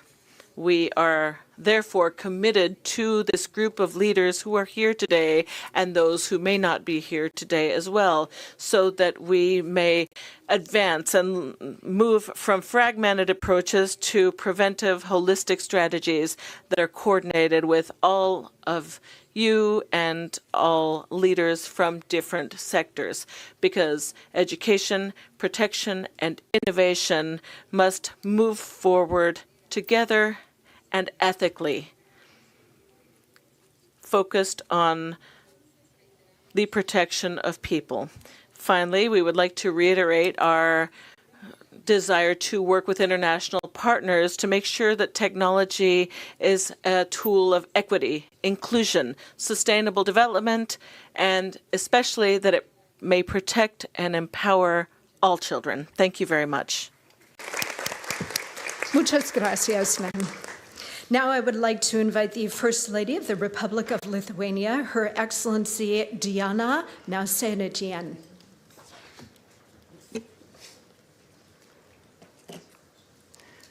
Honorable First Ladies and gentlemen, distinguished participants of this historic event.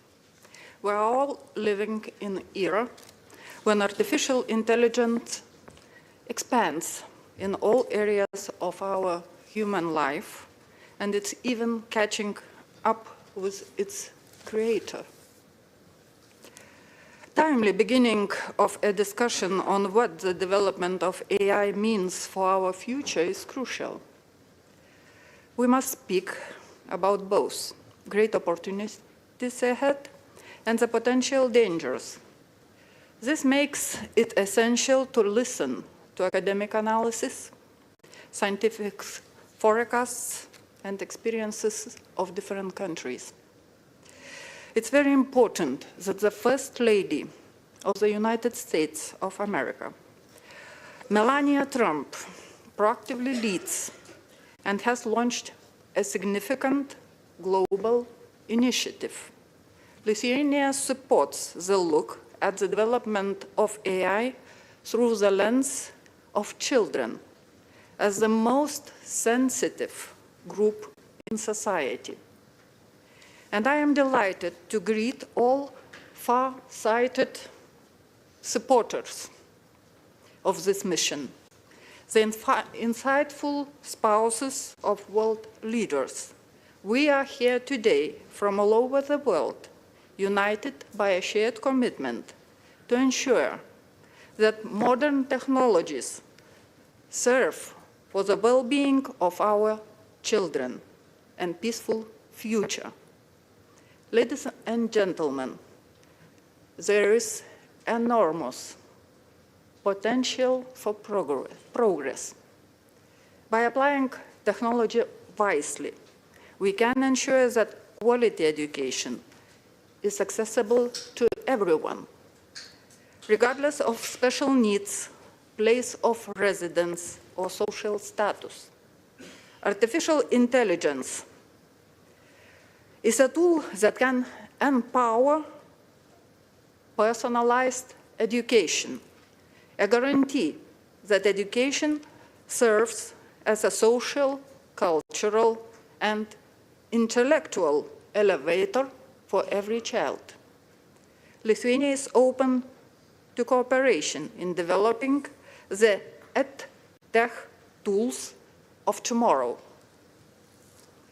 Our businesses have already created solutions for the personalized learning revolution, which enables the identification of knowledge gaps and the creation of personalized learning paths for every student. Teachers can now design customized lessons in just a few minutes, adapted to students' diverse abilities. I am proud to say that Lithuania is a leader in the European Union in terms of AI access and deeper AI usage within society. In terms of per capita investment in AI innovation, Lithuania is set in Europe. We have already done important homework in the area of infrastructure necessary for AI. Lithuania has a strategic advantage: exceptionally fast-growing capacities of domestically generated electricity using low-cost resources, while the small modular reactors are our near future. An established national data lake, pending new AI factory, ranking in the top 6 globally in cybersecurity. These are just a few examples of our technological achievements. This path is backed by a wisely managed macroeconomic policy. Since the year 2019, Lithuania did not suffer any GDP contraction and demonstrates further robust growth. The next step is greater investment in AI and digital skills, both in education and the economy. We aim to give every child the opportunity to try their hand at engineering and digital technology. We have 10 regional STEAM centers, developing engineering high schools and fostering robotics. Also, the reality is changing. Teachers remains at the heart of educational system. Humanity will have no future if our educators will teach only technology. We need to install humanistic and ethical values in them. And we, the international community, will be united in seeking to introduce high ethical norms, universal standards, respective safeguards across the globe. Ladies and gentlemen, I would like to once again express gratitude to the First Lady of the United States, Melania Trump, for the strength of this substantial initiative.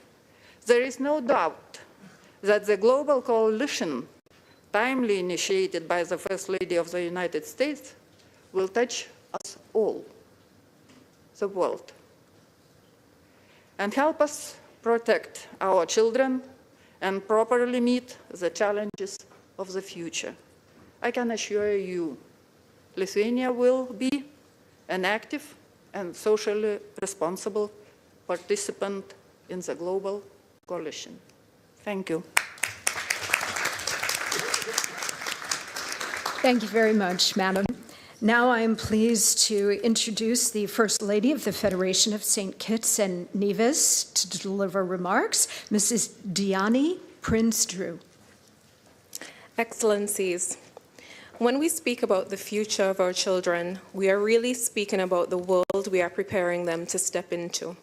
One that is rapidly changing, shaped by technology, innovation, and new ways of learning. It is our shared responsibility as leaders, parents, and advocates to ensure that our children are not only protected and supported, but are also equipped to thrive in the world. This is an important and timely conversation, and I wish to thank First Lady Melania Trump for bringing us together to have it. I bring greetings from the Federation of St. Kitts and Nevis, a small island nation in the Caribbean, but one with a steadfast belief that our size must never limit our ambition, especially when it comes to the development and protection of our children. In St. Kitts and Nevis, we understand that the future of our children, our children will inherit will be shaped by technology. For this reason, our government has made deliberate investments to ensure that our young people are not just consumers of technology, but creators, innovators, and responsible digital citizens. One of our most transformative initiatives in this regard has been the reintroduction of our one-to-one laptop program, which ensures that students across our education system have access to personal digital learning devices. The COVID-19 pandemic served as a global wake-up call. It revealed just how essential digital infrastructure and educational technology had become to the continuity of learning. In response, St. Kitts and Nevis accelerated investments in our digital education framework, strengthening connectivity, equipping classrooms with modern tools, and expanding access to technology for students and teachers alike. Today, thousands of students across our federation benefit from digital devices that support interactive learning, online collaboration, and access to educational resources far beyond the walls of the classroom. Alongside these national efforts, civil society also has an important role to play. Through my nonprofit foundation, the Joy Project, we work to support children and families across our federation by responding in practical ways to needs within our communities. As part of this work, we have sought to assist children who may not otherwise have access to tools needed to fully participate in today's learning environment, including through the donation of laptops to support their educational and technological growth. However, access alone is not enough. We have complemented these efforts with a range of initiatives designed to ensure that technology is used safely, responsibly, and effectively.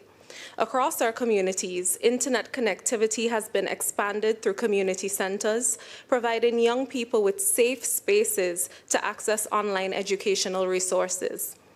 At the same time, digital literacy programs are equipping students, parents, and teachers with the skills needed to navigate the digital landscape with confidence. Importantly, we are also placing strong emphasis on online safety and digital protection, ensuring that our children engage responsibly online, recognize risks, and protect themselves in digital spaces. For us, educational technology is not simply about devices in classrooms. It is a gateway. It opens doors to deeper engagement with the fields that will define the future, including coding, data science, artificial intelligence, and robotics. In St. Kitts and Nevis, this journey has already begun to bear fruit. Inspired by a growing interest in technology among our youth, a group of young innovators established the St. Kitts and Nevis Robotics Association, which is now playing a meaningful role in advancing technological innovation within our federation. Today, that same association is leading the development of a major national initiative, the National Digital Health Information System. This project aims to modernize healthcare data management through secure digital platforms that will integrate electronic health records, laboratory systems, pharmacies, and diagnostic imaging, enabling real-time access to patient information and improved health planning across our country. What makes this achievement especially powerful is that it reflects a simple truth. When young people are given the tools, the training, and the trust to innovate, they do not merely participate in national development, they help to lead it. Excellencies, colleagues, St. Kitts and Nevis may be a small nation, but our commitment to our children is vast. By investing in educational technology, strengthening digital literacy, and promoting online safety, we are preparing our young people not only to participate in the future, but also empowering them to shape it. Because when children are equipped with knowledge, guided by strong values, and supported by visionary and thoughtful leadership, even the smallest nation can help to build a brighter global future for all. Thank you. Thank you, Madam. And for our final speaker on this topic of education technology or EdTech tools, I would like to invite the First Lady of Equatorial Guinea, Her Excellency Constancia Mangue de Obiang.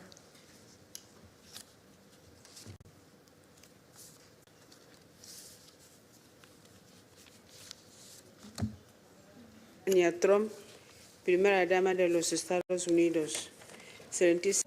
First Lady of the United States, ladies and gentlemen, it is for me an honor to participate in this summit on fostering the future together.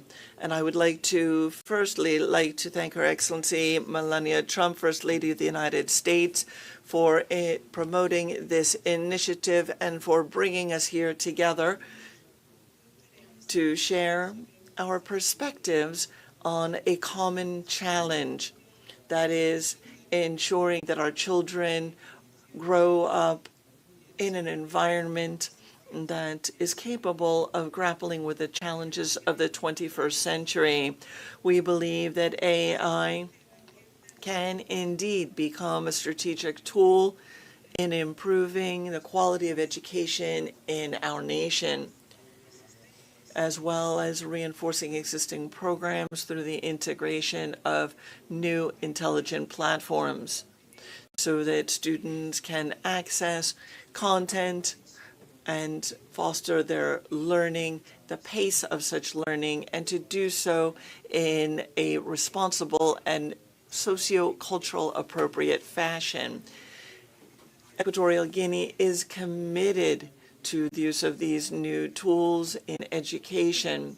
We are convinced that working together, we can build a better future so that our children can enjoy the tools needed to learn, grow, and contribute to the development of our societies and an increasingly better world. Let me conclude by noting that our children are our future. All scientific and theological ideas have come to fruition as children have grown and become adults. This progress and process will continue and will certainly benefit current and all future generations. Thank you very much. Very much, Madam, and thanks to all of you for that very important and interesting conversation about education technology. Now I'm very pleased to welcome my friend and colleague, Deputy Secretary of State Christopher Landau, to introduce our third subject. Thank you. Thank you very much, Monica, and I want to thank our First Lady for organizing this. It's amazing to see this incredible group of delegations here. Welcome to all of you. Bienvenidas, bienvenue, bem-vindas. That's all the languages I have for the moment. Thank you. De nada. This is very exciting, you know, and I'm very happy to have my own wife here, Caroline. Thank you for being here. And our daughter Julia was born on January 10th, 2007. Which was a very important week, obviously, for our family, but also for the world, because on January 9th, 2007, the iPhone was announced.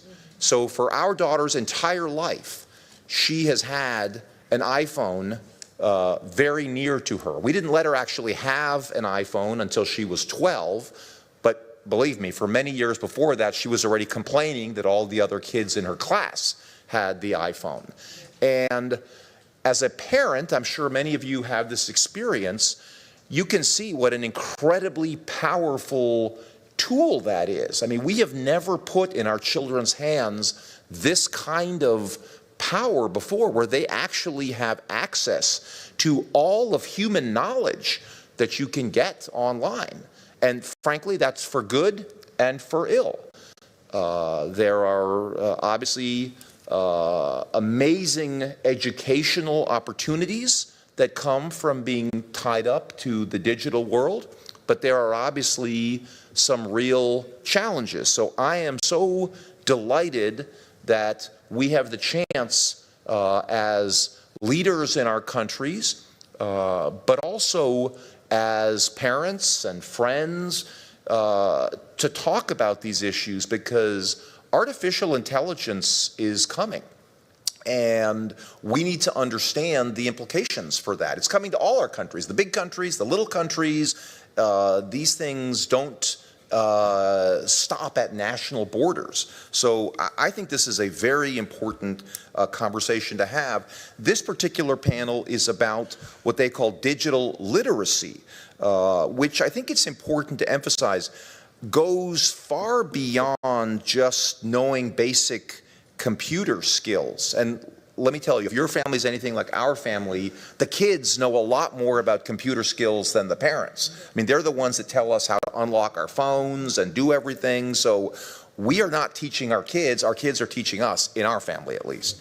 But I think it is important for us as parents, as national leaders, to teach our youth and make sure they are aware of the need to critically evaluate information, because they're getting such a torrent of information coming at them. They need to be able to do some critical analysis to be able to understand not everything you see on the internet is true. Particularly now with AI, it is very easy to manipulate a photo or a video. In fact, it's really the only thing I know how to do on AI is to take a photograph and say, please add a flag behind me in the photograph. Or I just had a very nice photograph taken where we're all in black tie, but there was a car behind us. I said, please put us in front of a palace. And all of a sudden I had a photograph, the same photograph, we're standing in front of a palace. I mean, you can do lots of fun things, but that photograph is actually fake. It never existed. So I just think it's important for our children to understand the possibility for manipulation. And obviously, they have to be protected, know how to protect their data, make sure that they don't communicate with people who could be dangerous, so that these tools really fulfill their great potential. I mean, I think our job is to teach our young people to think independently, and really use these products, not just consume these products unthinkingly. So, you know, I think the First Lady's point is that digital literacy should supplement and supplant actual literacy, not, you know, should supplement it, but ultimately you still need actual literacy. I mean, nothing is going to ever replace that. And critical thinking and creativity, those are the hallmarks that I think we need to make sure our children don't lose as they get sucked into the world of these phones.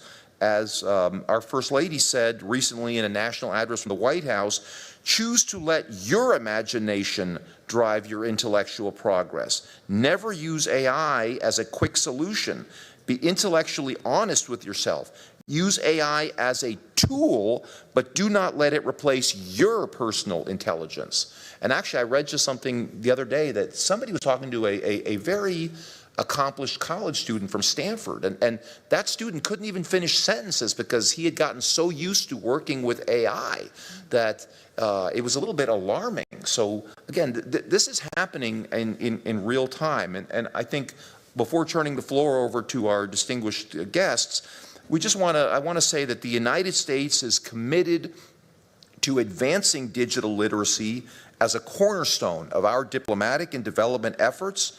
working with partners to share best practices and support teacher training. So we're very eager to hear what our distinguished guests have to say in this panel. And I wish, by the way, we could have everyone here. I see we have a number of people who have been slotted to speak. I wish we could have opened this up so that everybody could speak. These are really important issues, and I just want to thank both the speakers and those who are in the audience today for their attendance. Thank you very much. Thank you, Mr. Deputy Secretary. For our first speaker on this topic, I would now like to call on the spouse of the Prime Minister of Belize, Her Excellency Rosana Briceño. Excellencies, distinguished leaders, colleagues, and friends, allow me to begin by extending my sincere appreciation to the First Lady of the United States, Melania Trump, for convening this dialogue and for ensuring that the well-being of children remains at the center of our global priorities. Belize definitely supports this initiative. Across the world, we are witnessing an unprecedented transformation in how children learn, connect, and grow. In Belize, we strongly believe that investing in children's education and well-being is one of the most powerful ways to build resilient societies. For us, the question is not simply how technology can enhance education, but how it can empower and unlock every child's potential.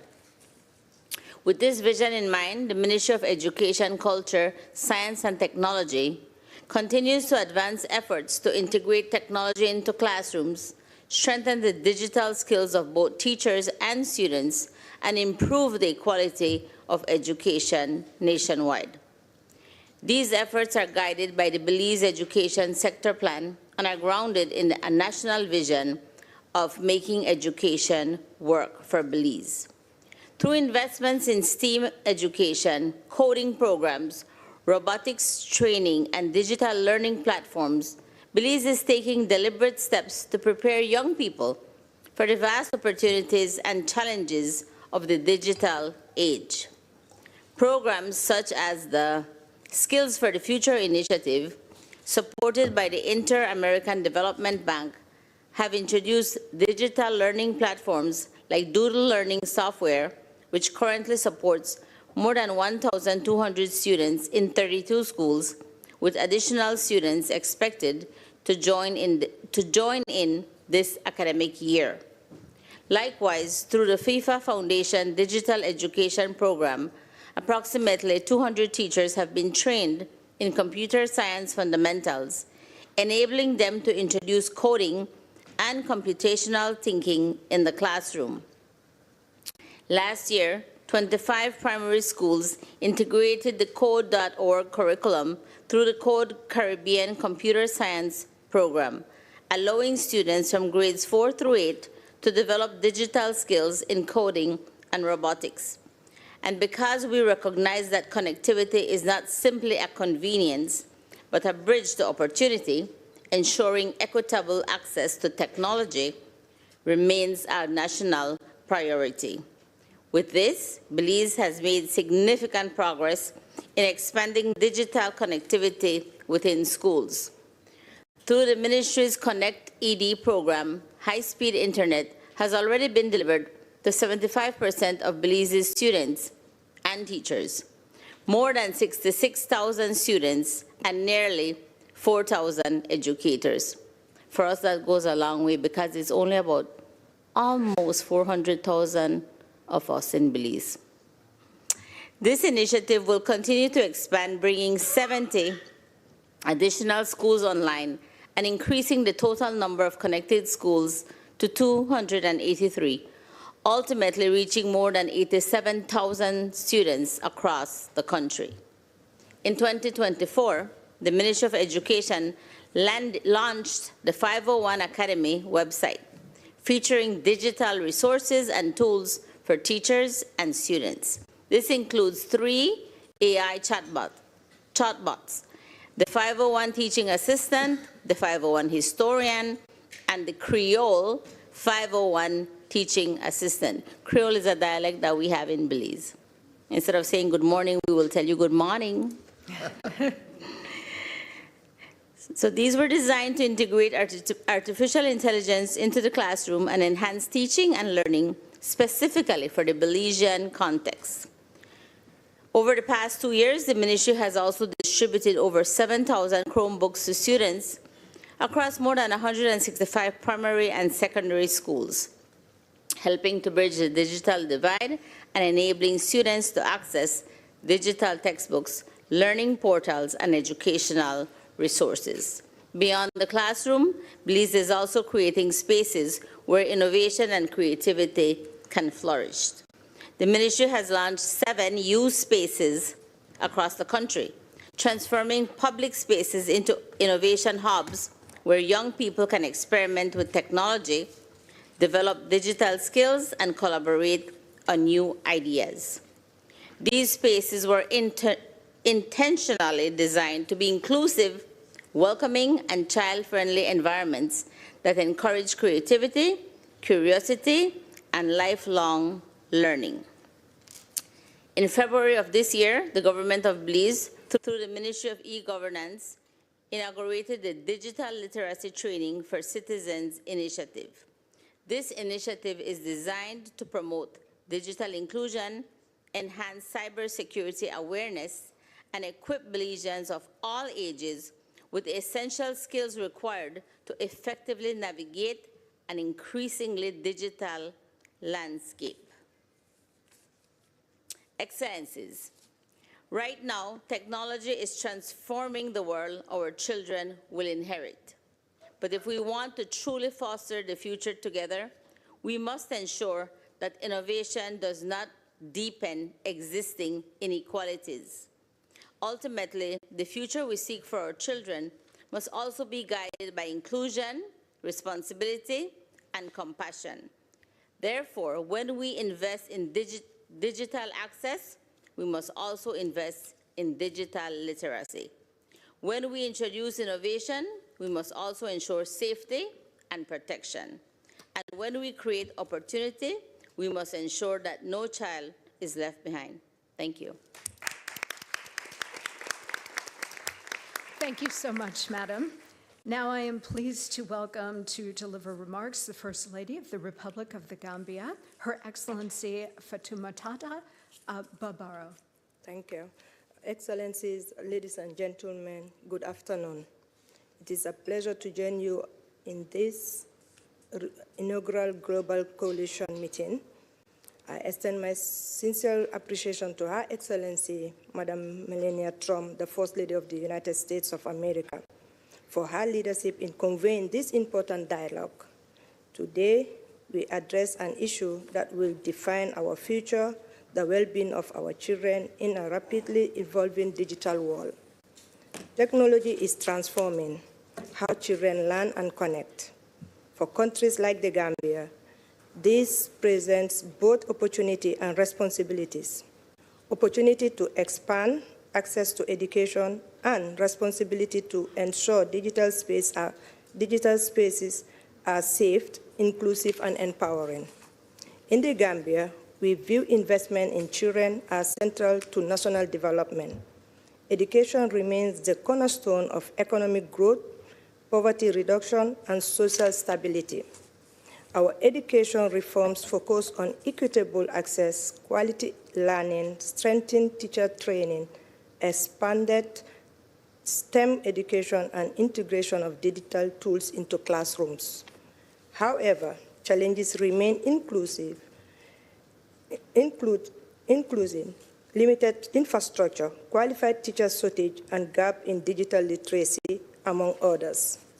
Innovations such as artificial intelligence offers potential to address these gaps through personalized and scalable learning, provided that they are responsibly designed to adapt to the local content and supported by sustained investment. At this time, child online safety must remain a global priority.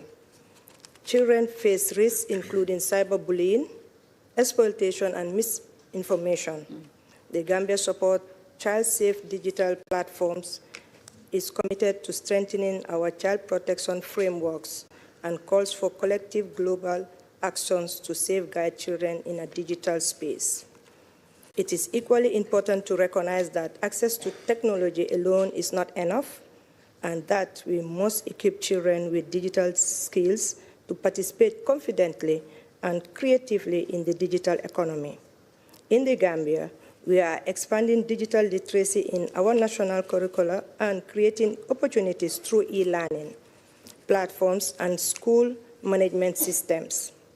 In particular, we are committed to empowering girls through STEM education, which is critical to equity, innovation, and reducing vulnerability and persistence barriers to education, such as child marriage.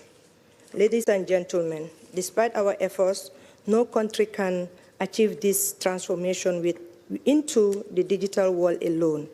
Strong global partnerships are essential to ensure technology are accessible, affordable, and responsive to local realities.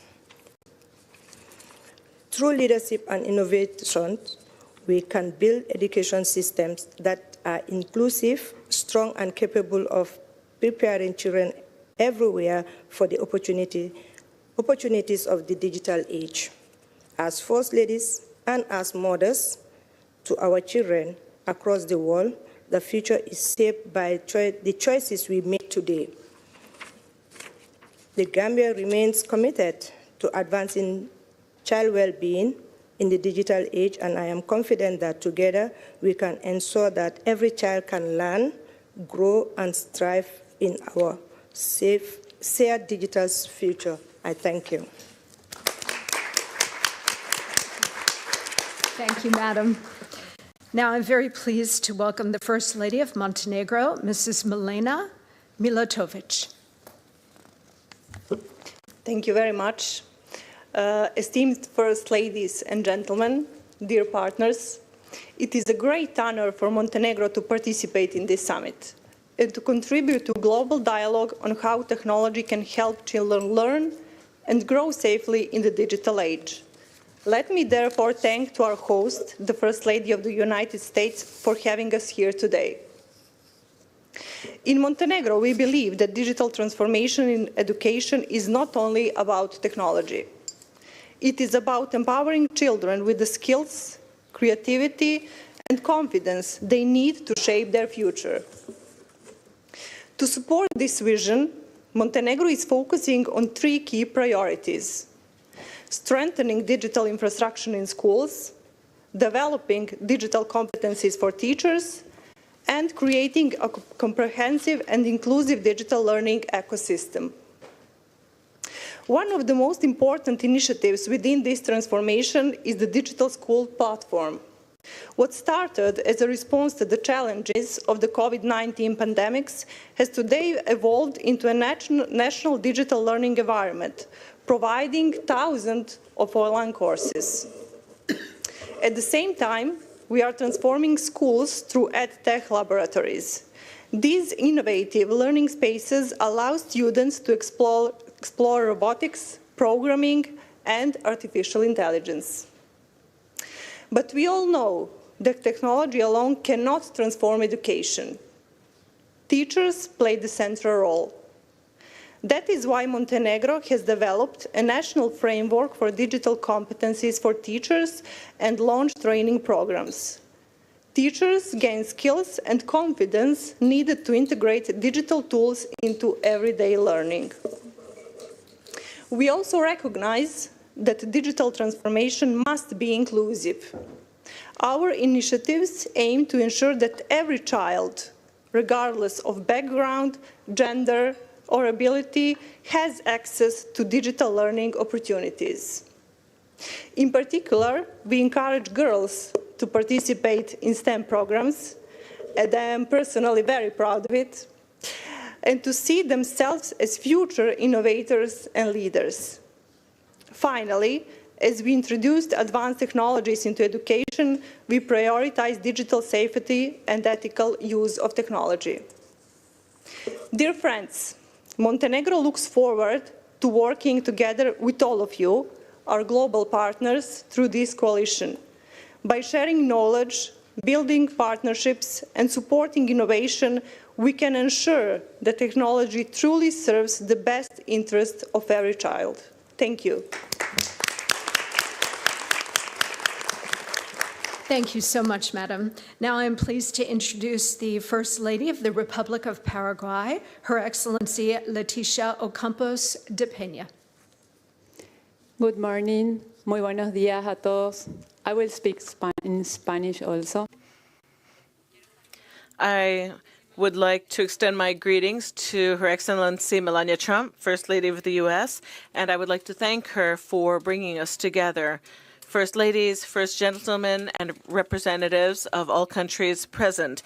It is an honor to be a part of this meeting, and I am thankful for the invitation to be a part of the Fostering the Future Together coalition, which brings us together to work together so that our children grow up and develop holistically in a safe digital environment. In Paraguay, we're implementing a computer labs and robotics labs in hundreds of schools to develop computational thinking and technological skills.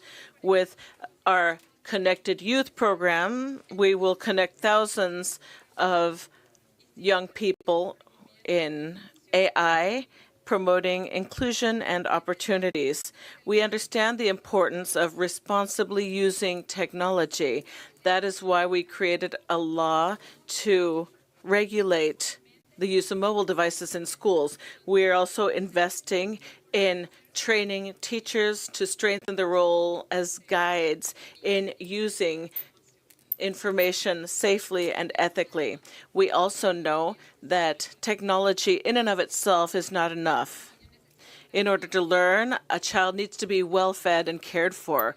We have a zero hunger program in schools that guarantees daily meals to more than 1 million children. This improves attendance, performance, and remaining in school. Along these lines, we have a program called Seeds of the Future.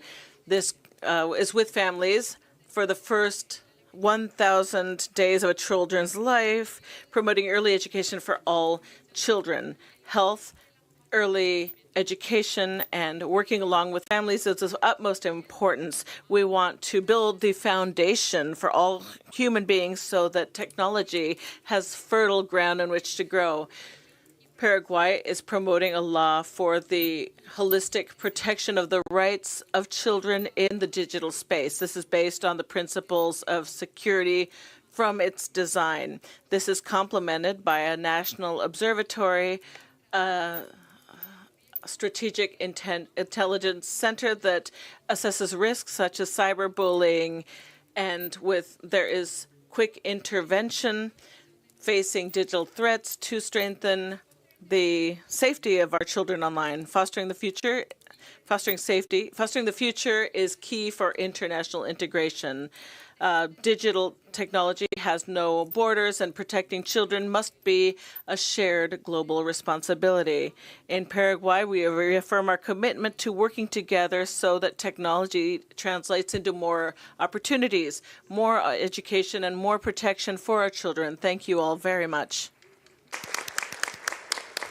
Madam, thank you.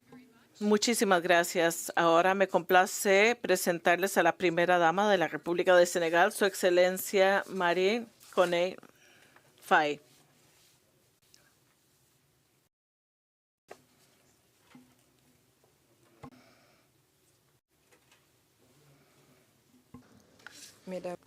I'm going to speak in French. Thank you. Madam First Lady Melania Trump, Madams, First Ladies, distinguished guests, dear partners, it's an honor for me to represent Senegal within this World Coalition, Fostering the Future Together. I would like to thank Madam First Lady Melania Trump for this initiative that places technological innovation to the service for the most precious treasures of our nations, our children. Senegal is a young, dynamic nation where what is digital is already a motor for social transformation. However, we are convinced that technology must not be a privilege, but rather a right for each child, whether they grow in the streets of Dakar or in the most remote villages of our rural universe. Artificial intelligence and EdTech tools must not just be gadgets, but they must be levers for equity. Our students must not be content just to learn what is digital. They're already developing concrete solutions for our country. Our engagement within this coalition is thus based on profound belief that artificial intelligence and new technologies are levers for equality. They allow us to break down barriers such as distance and gives to each student in Senegal the same chances of success as any child in the world. AI for inclusion. Imagine learning systems that are adapted to the learning rate of each child, whether they be in an urban area or a remote village. Senegal has a new platform for ethics in education.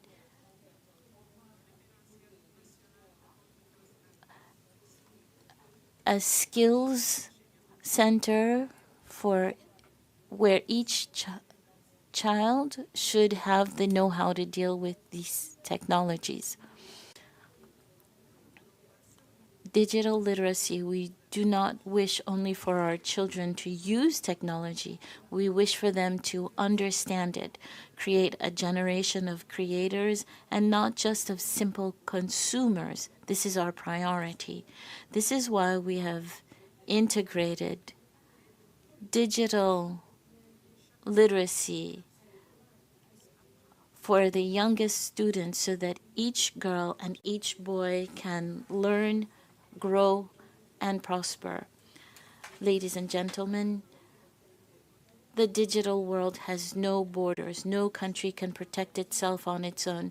It's through solidarity and sharing of our best initiatives that we will build this safe and bright future that we call our future. Thank you. Merci, Madame. And now I'm delighted to introduce the First Lady of the Republic of Seychelles, Her Excellency Veronique Herminy. Good afternoon, First Ladies, First Gentlemen. It is an honor to be addressing you today at this global summit as the First Lady of the Republic of Seychelles. As parents and women empowered to advocate for those most vulnerable, we can indeed work together to build dreams for our children. In the transformative technology and innovation space, I am certain that what we are seeing today in innovation is just the beginning. Education ensures that every child can live with dignity, opportunity, and an equal voice in shaping the future. It is the foundation of a nation's success and its prosperity. Education is a key, and innovative technology, the new pathway. Seychelles, a small island state, has made meaningful progress in integrating digital technologies into education through initiatives such as smart classrooms, digital learning platforms for both teachers and pupils, robotics programs, and emerging AI-supported learning tools to encourage learning. Through such global coalition, we could also review what we have done so far and readjust to ensure we leave no child behind, including those in orphanages, exceptional schools, and on all our islands. Boys Connect is an annual initiative from my office, a 3-day digital camp over the school holidays to help address certain deficiencies and empower our young boys for more positive masculinity and emotional resilience. It is through positive exposures and adventures that we improve the chance of our next generation being more informed and thus better able to navigate challenges and build healthy relationships as adults. In this digital era, where gender-based violence is being aided and escalated using technology, we need to ensure mandatory digital literacy, not only for our children, but for parents, teachers, and caregivers to support responsible and safe digital learning. We need to ensure that technology improves rather than diminishes our children's critical thinking, age-appropriate content through some sort of quality control and legislative frameworks, cultural and social context so values are not eroded, localize the content and support to remove language or cultural barriers. More cybersecurity awareness workshops at community or school level as part of the support for digital literacy. Lest we forget, as parents, handheld devices should never replace laughter and fun, complements and not replace our judgment nor our parental roles, nor should it push our children to avoid human touch and lose out on emotional resilience. I will end here with a personal commitment to see the advancement of education and learning at all levels and ages in Seychelles, as we also advocate for Sustainable Development Goal number 4 on quality education. I thank you, Madam First Lady Melania Trump, for taking such bold steps in encouraging us to come together to promote digital education for all through this global coalition. Thank you.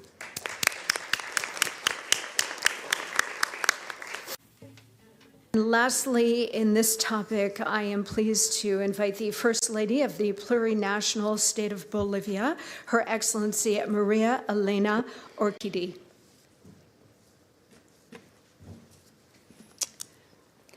I would like to express my heartfelt gratitude to the First Lady, Melania Trump, for bringing us together in such an important initiative. I would also like to extend a warm greeting to all the first spouses present here today, and Deputy Secretary of State, Chris Lando. Es un honor representar a Bolivia hoy día. It is an honor to represent Bolivia here today.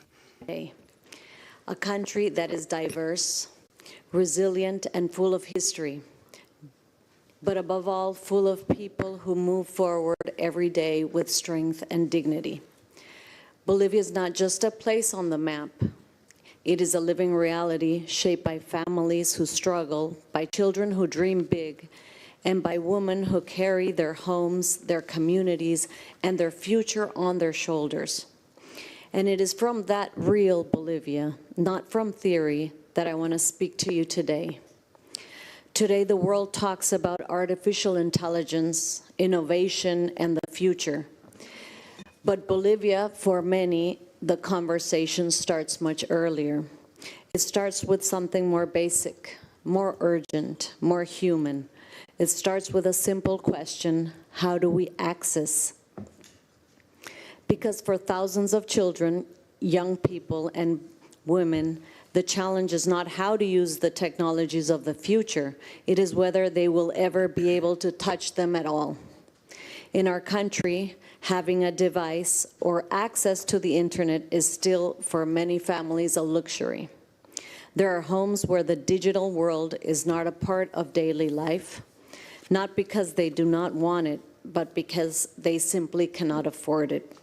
And that is where this stops being a technological issue and becomes something much deeper. It becomes a question of dignity, of fairness, of opportunity. Because when a child grows up with access, they do not just lose tools. They lose confidence. They lose possibilities. They risk losing their future. That is why in Bolivia, we hold a clear conviction. Technology cannot become a new form of exclusion. It must become a bridge forward, a bridge toward equality, and that bridge begins with the most urgent step: access. Today, we are supporting initiatives such as one laptop per child, together with partners like CEAL, Consejo Empresarial de América Latina, Educa Bolivia, and Aulas Conectadas, to place digital tools in the hands of children who might otherwise be left behind. But we also understand something essential. A device alone does not change a life. What changes a life is what comes after: learning, guidance, the confidence to believe I can. That is why we support programs like Crack the Code, where children, young people, and women are learning not only how to use technology, but how to understand it, create it, and grow through it. They learn coding, computational thinking, artificial intelligence, English, but more importantly, they learn something deeper, that they are capable. And when a person understands that, everything begins to change. Doors begin to open, opportunities expand, independence becomes possible. At the same time, we know that progress must be guided by responsibility. We cannot talk about technology without talking about safety. Without digital education, without responsible use of artificial intelligence. Technology must empower, but it must also protect. And this is not a challenge any country can face alone. Governments, educators, families, civil society, and the private sector must move forward together. Because if we do not, innovation risks remain in the hands of a few, and that cannot be the future we build. Our message is simple. In countries where so many still lack the most basic tools, closing the digital gap is not secondary, it is essential. Because every child deserves the chance to learn, every young person deserves the chance to grow, and every woman deserves the opportunity to move forward with dignity, tools, and hope. And when we make that possible, we are not just expanding access, we are building the future for our families, for our communities, and for our country. Thank you very much. Thank you, Madam, and thank you to all of you for this, again, a very important conversation, this one on digital literacy and skills. I want to thank my friend and colleague, Deputy Secretary Chris Landau. Did you want to make a final concluding remark? Yeah, let me just say, yesterday I had the honor of chairing the United Nations Security Council, and I think, frankly, the discussions that we're having here today are no less impactful and forceful. And so I just want to say I learned a lot from hearing about the innovative programs in different countries. I think there's not necessarily a right or wrong answer to this. Every country is going to have its own challenges and opportunities, and I think we can all learn from each other. So again, I am very grateful to all of you who participated in this panel, and again, thanks to everybody for being here today. Appreciate it. Thank you very much. Okay, ladies and gentlemen, please welcome the Chairman of the Federal Trade Commission, Andrew Ferguson, to introduce our fourth and final topic today.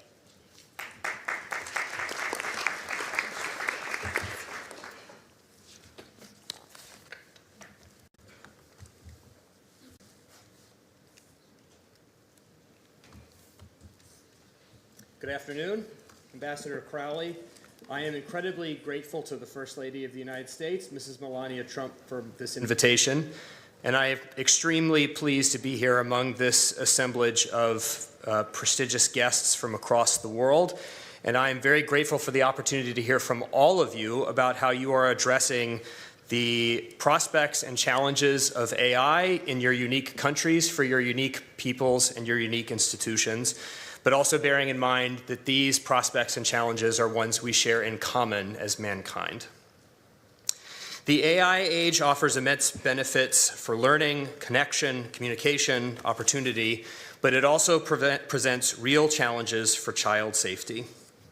Our children face serious risks when it comes to predatory behavior online and exposure to harmful content. Data is the necessary input for the digital age, and for AI in particular. But our children and their data cannot become grist for the digital mill. The whole world has come to recognize that we must have different rules for our children online and for their data than we have for adults. After all, the purpose of innovation is not progress for progress's sake. The purpose of innovation must be to promote the flourishing of all of the peoples of our nations, and especially our children. We cannot trade off our children's safety and well-being for innovation. At the same time, overly broad or poorly designed regulations risk stifling innovation, limiting access to beneficial information, infringing on free expression, and undermining parental authority by inserting government bureaucrats in the place of mothers and fathers. This is key. In our well-intentioned efforts to promote the safety of children, we cannot replace parents with governments. Instead, the government must come alongside parents and help them navigate the challenges of the internet and of artificial intelligence by making the best choices for their unique children. The goal of child online safety must be to empower parents, not to replace them. That is precisely the vision laid out by President Trump in his recently released AI framework, and has been the vision guiding our enforcement work at the Federal Trade Commission. Here in the United States, President Trump signed into law the Take It Down Act, which was championed by the First Lady to protect children from non-consensual intimate imagery online and deepfake abuse. I head one of the agencies charged with enforcing the Take It Down Act, and I can personally attest that the First Lady was the indispensable force behind this law's passage. Put simply, without her work, we would not have this landmark legislation, period. I urge every nation here to pursue balanced, pro-parent policies that confront harms without sacrificing the benefits of the digital age. Let us embrace innovation that enhances the well-being of all. Let us ensure that our children do not become a trade-off for technological progress. And let us ensure that our policies empower parents rather than replace them. I look forward to our discussion. Thank you. Thank you, Chairman Ferguson. And for our first set of remarks on this subject, I would like to call upon the First Lady of the Republic of Ghana, Mrs. Lordina Mahama.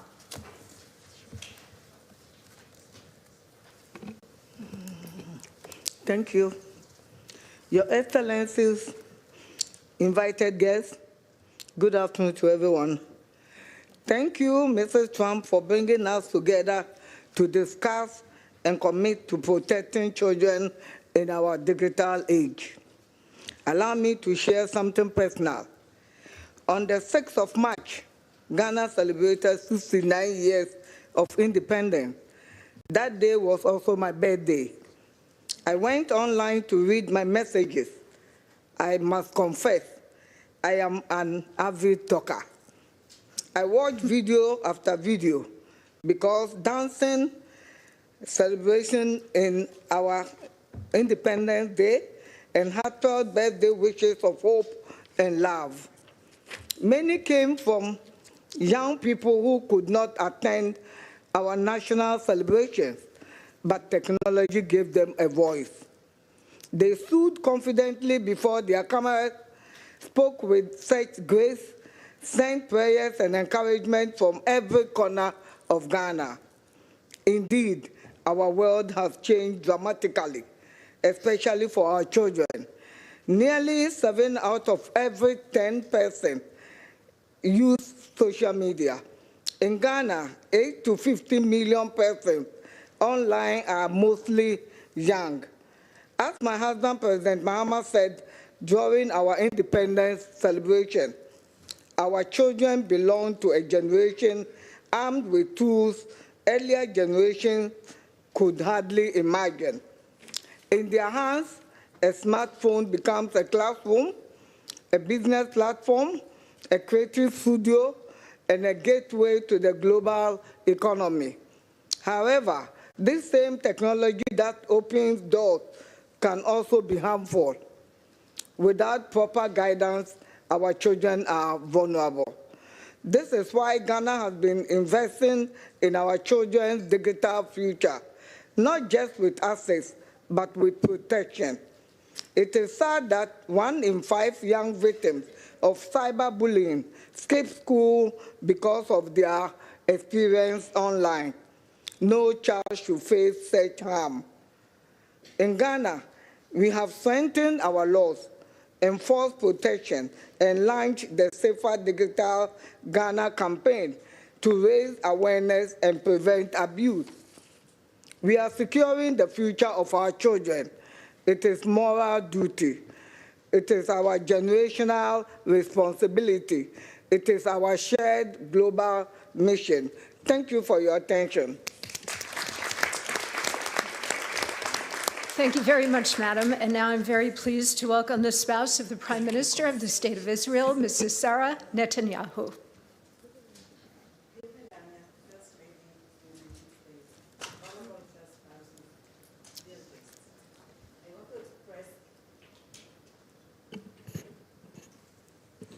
I want to express my appreciation to you, First Lady Melania, for your leadership, for your vision, and for your decision to focus not only on the future generation of America, but also on the future of children around the world. This gathering is about taking a moral stand. It expresses our commitment to all children, understanding that technology brings great benefits to the next generation, but technology also brings great challenges. Alongside my role as the wife of Israel's Prime Minister, I have been working for more than 2 decades as the expert child psychologist for the city of Jerusalem. Through my work, I meet children and teenagers in the most critical moments of their lives, through anxiety and ongoing stress, and especially now during days of war. Day after day, I listen to their fears, their dilemmas, their silence, and also their dreams. I see their pain, but I also see their strength. Over the years, I have learned something simple yet essential. Every child needs someone who will notice them, believe in them, and give them the tools they need to open new doors. Today, some of those doors are digital. Technology can separate people, but it can also bring them together. It can endanger some, but save others. When used properly, it can reduce gaps, identity difficulties early, and give children new tools of language, knowledge, confidence, and creativity. As Winston Churchill once said, with great opportunity comes great responsibility. Children cannot navigate alone in the digital world. They need protection, guidance, and a responsible adult who will ensure that the online space is positive, ethical, and educational. As a mother, I feel this on a personal level. When I raised my sons, Yair and Avner, I learned that reality moves so fast, bringing new challenges to every generation. My children have suffered shaming and violence simply because they are the children of the Prime Minister. We must condemn personal attacks on children in any setting, whether in person or online. I see this gathering as a bond of responsibility between nations, between women leaders, and between mothers who understand that the best way to build a stronger future is to invest in our children today. First Lady Melania, thank you for this important event. May our shared effort help children all over the world to learn better, grow more safely, and flourish with hope. Thank you very much. Thank you so much, Madam. Now I am pleased to invite the First Lady of the Republic of Kenya, Mrs. Rachel Ruto.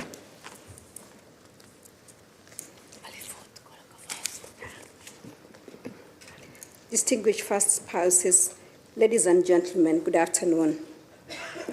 Across the world today, a child is opening a screen, not just to learn, but to discover who they can become. In that moment, confidence is built or broken, and possibilities are expanded or limited. Whether we see it or not, that moment is shaping the future we are all responsible for. It is in recognition of this responsibility that I stand before you today. I bring you warm greetings from His Excellency Dr. William Samoei Ruto, President of the Republic of Kenya, and from the people of Kenya. The President remains committed to innovation, education, and inclusive growth as pillars of our national vision. Today's engagement has shown us that the future is not coming. It is already here. The question before us is no longer whether technology will shape our children, but how we ensure it empowers them safely, equitably, and meaningfully. Excellencies, ladies and gentlemen, children today are early adopters of technology, growing up in an increasingly connected world.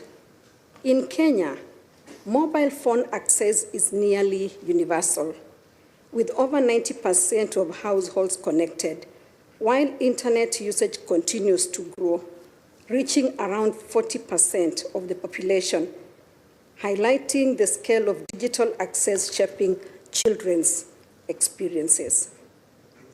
Kenyan children are discovering a love for coding and digital art through their gadgets.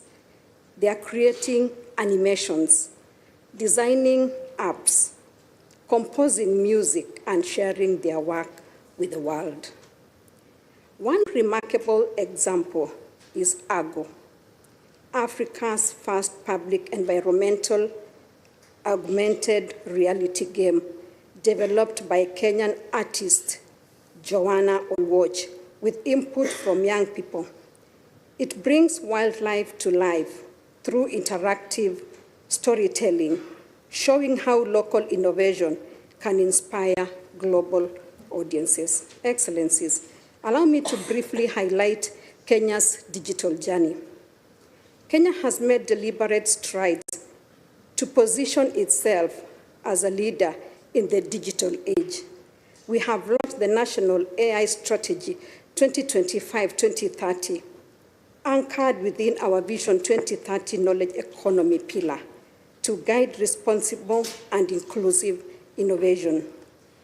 Digital literacy is now embedded in our national curriculum, supported by nationwide capacity-building programs that are equipping teachers with the skills needed for a digital future. The government continues to expand access to providing digital devices, including tablets and computers, to schools across the country, alongside strengthening connectivity through the National Digital Superhighway. Complementing these efforts, the Office of the First Lady is advancing a dedicated digital program for schools, distributing devices and supporting robotics training, particularly in girls' high schools, to nurture the next generation of innovators. We are also strengthening child protection through the Children's Act, which provides a legal framework for regulating online content and safeguarding young users. In addition, the Kenya Education Management Information System is enhancing governance by enabling data-driven, evidence-based decision-making across the education sector. In the words of Franklin D. Roosevelt, with great power comes great responsibility, and today we hold great power, the power to shape how technology touches the lives of our children. Excellencies, ladies and gentlemen, Kenya stands ready to lead with intention. Allow me to share 4 key commitments. First, expanding access to digital learning so that every child, regardless of location, can access quality education. Second, integrating artificial intelligence responsibly to support teachers and personalized learning guided by ethics and human dignity. Third, safeguarding children online by strengthening digital literacy, safety frameworks, and protection systems. Fourth, empowering the ecosystem around the child, teachers, parents, and communities, because technology alone cannot raise a generation. As first spouses, we stand at a unique intersection where policy meets people. We see the realities behind the data, and it is from this place that we must lead. In Kenya, we believe the future is not something we wait for. It is something we build together. Technology will shape the world our children inherit, but it is our leadership that will determine whether that world truly serves them. Fellow first spouses, let us rise to the moment. Let us ensure that every child in every nation does not just grow in a digital world, but truly thrives in it. Thank you. Thank you, Madam. And now for our final speaker for this topic as well as for our session today, I would like to invite the spouse of the Prime Minister of the Republic of North Macedonia, Mrs. Rosa Mitoshka. Thank you. Distinguished First Lady of the United States of America, Madam Melania Trump. Distinguished first spouses, dear attendees. It is a great honor to be here with you today.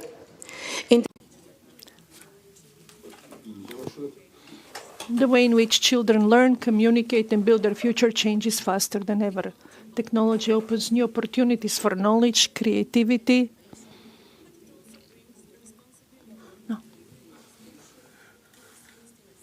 accountable and accessible manner. In our country, we believe digital literacy must begin early.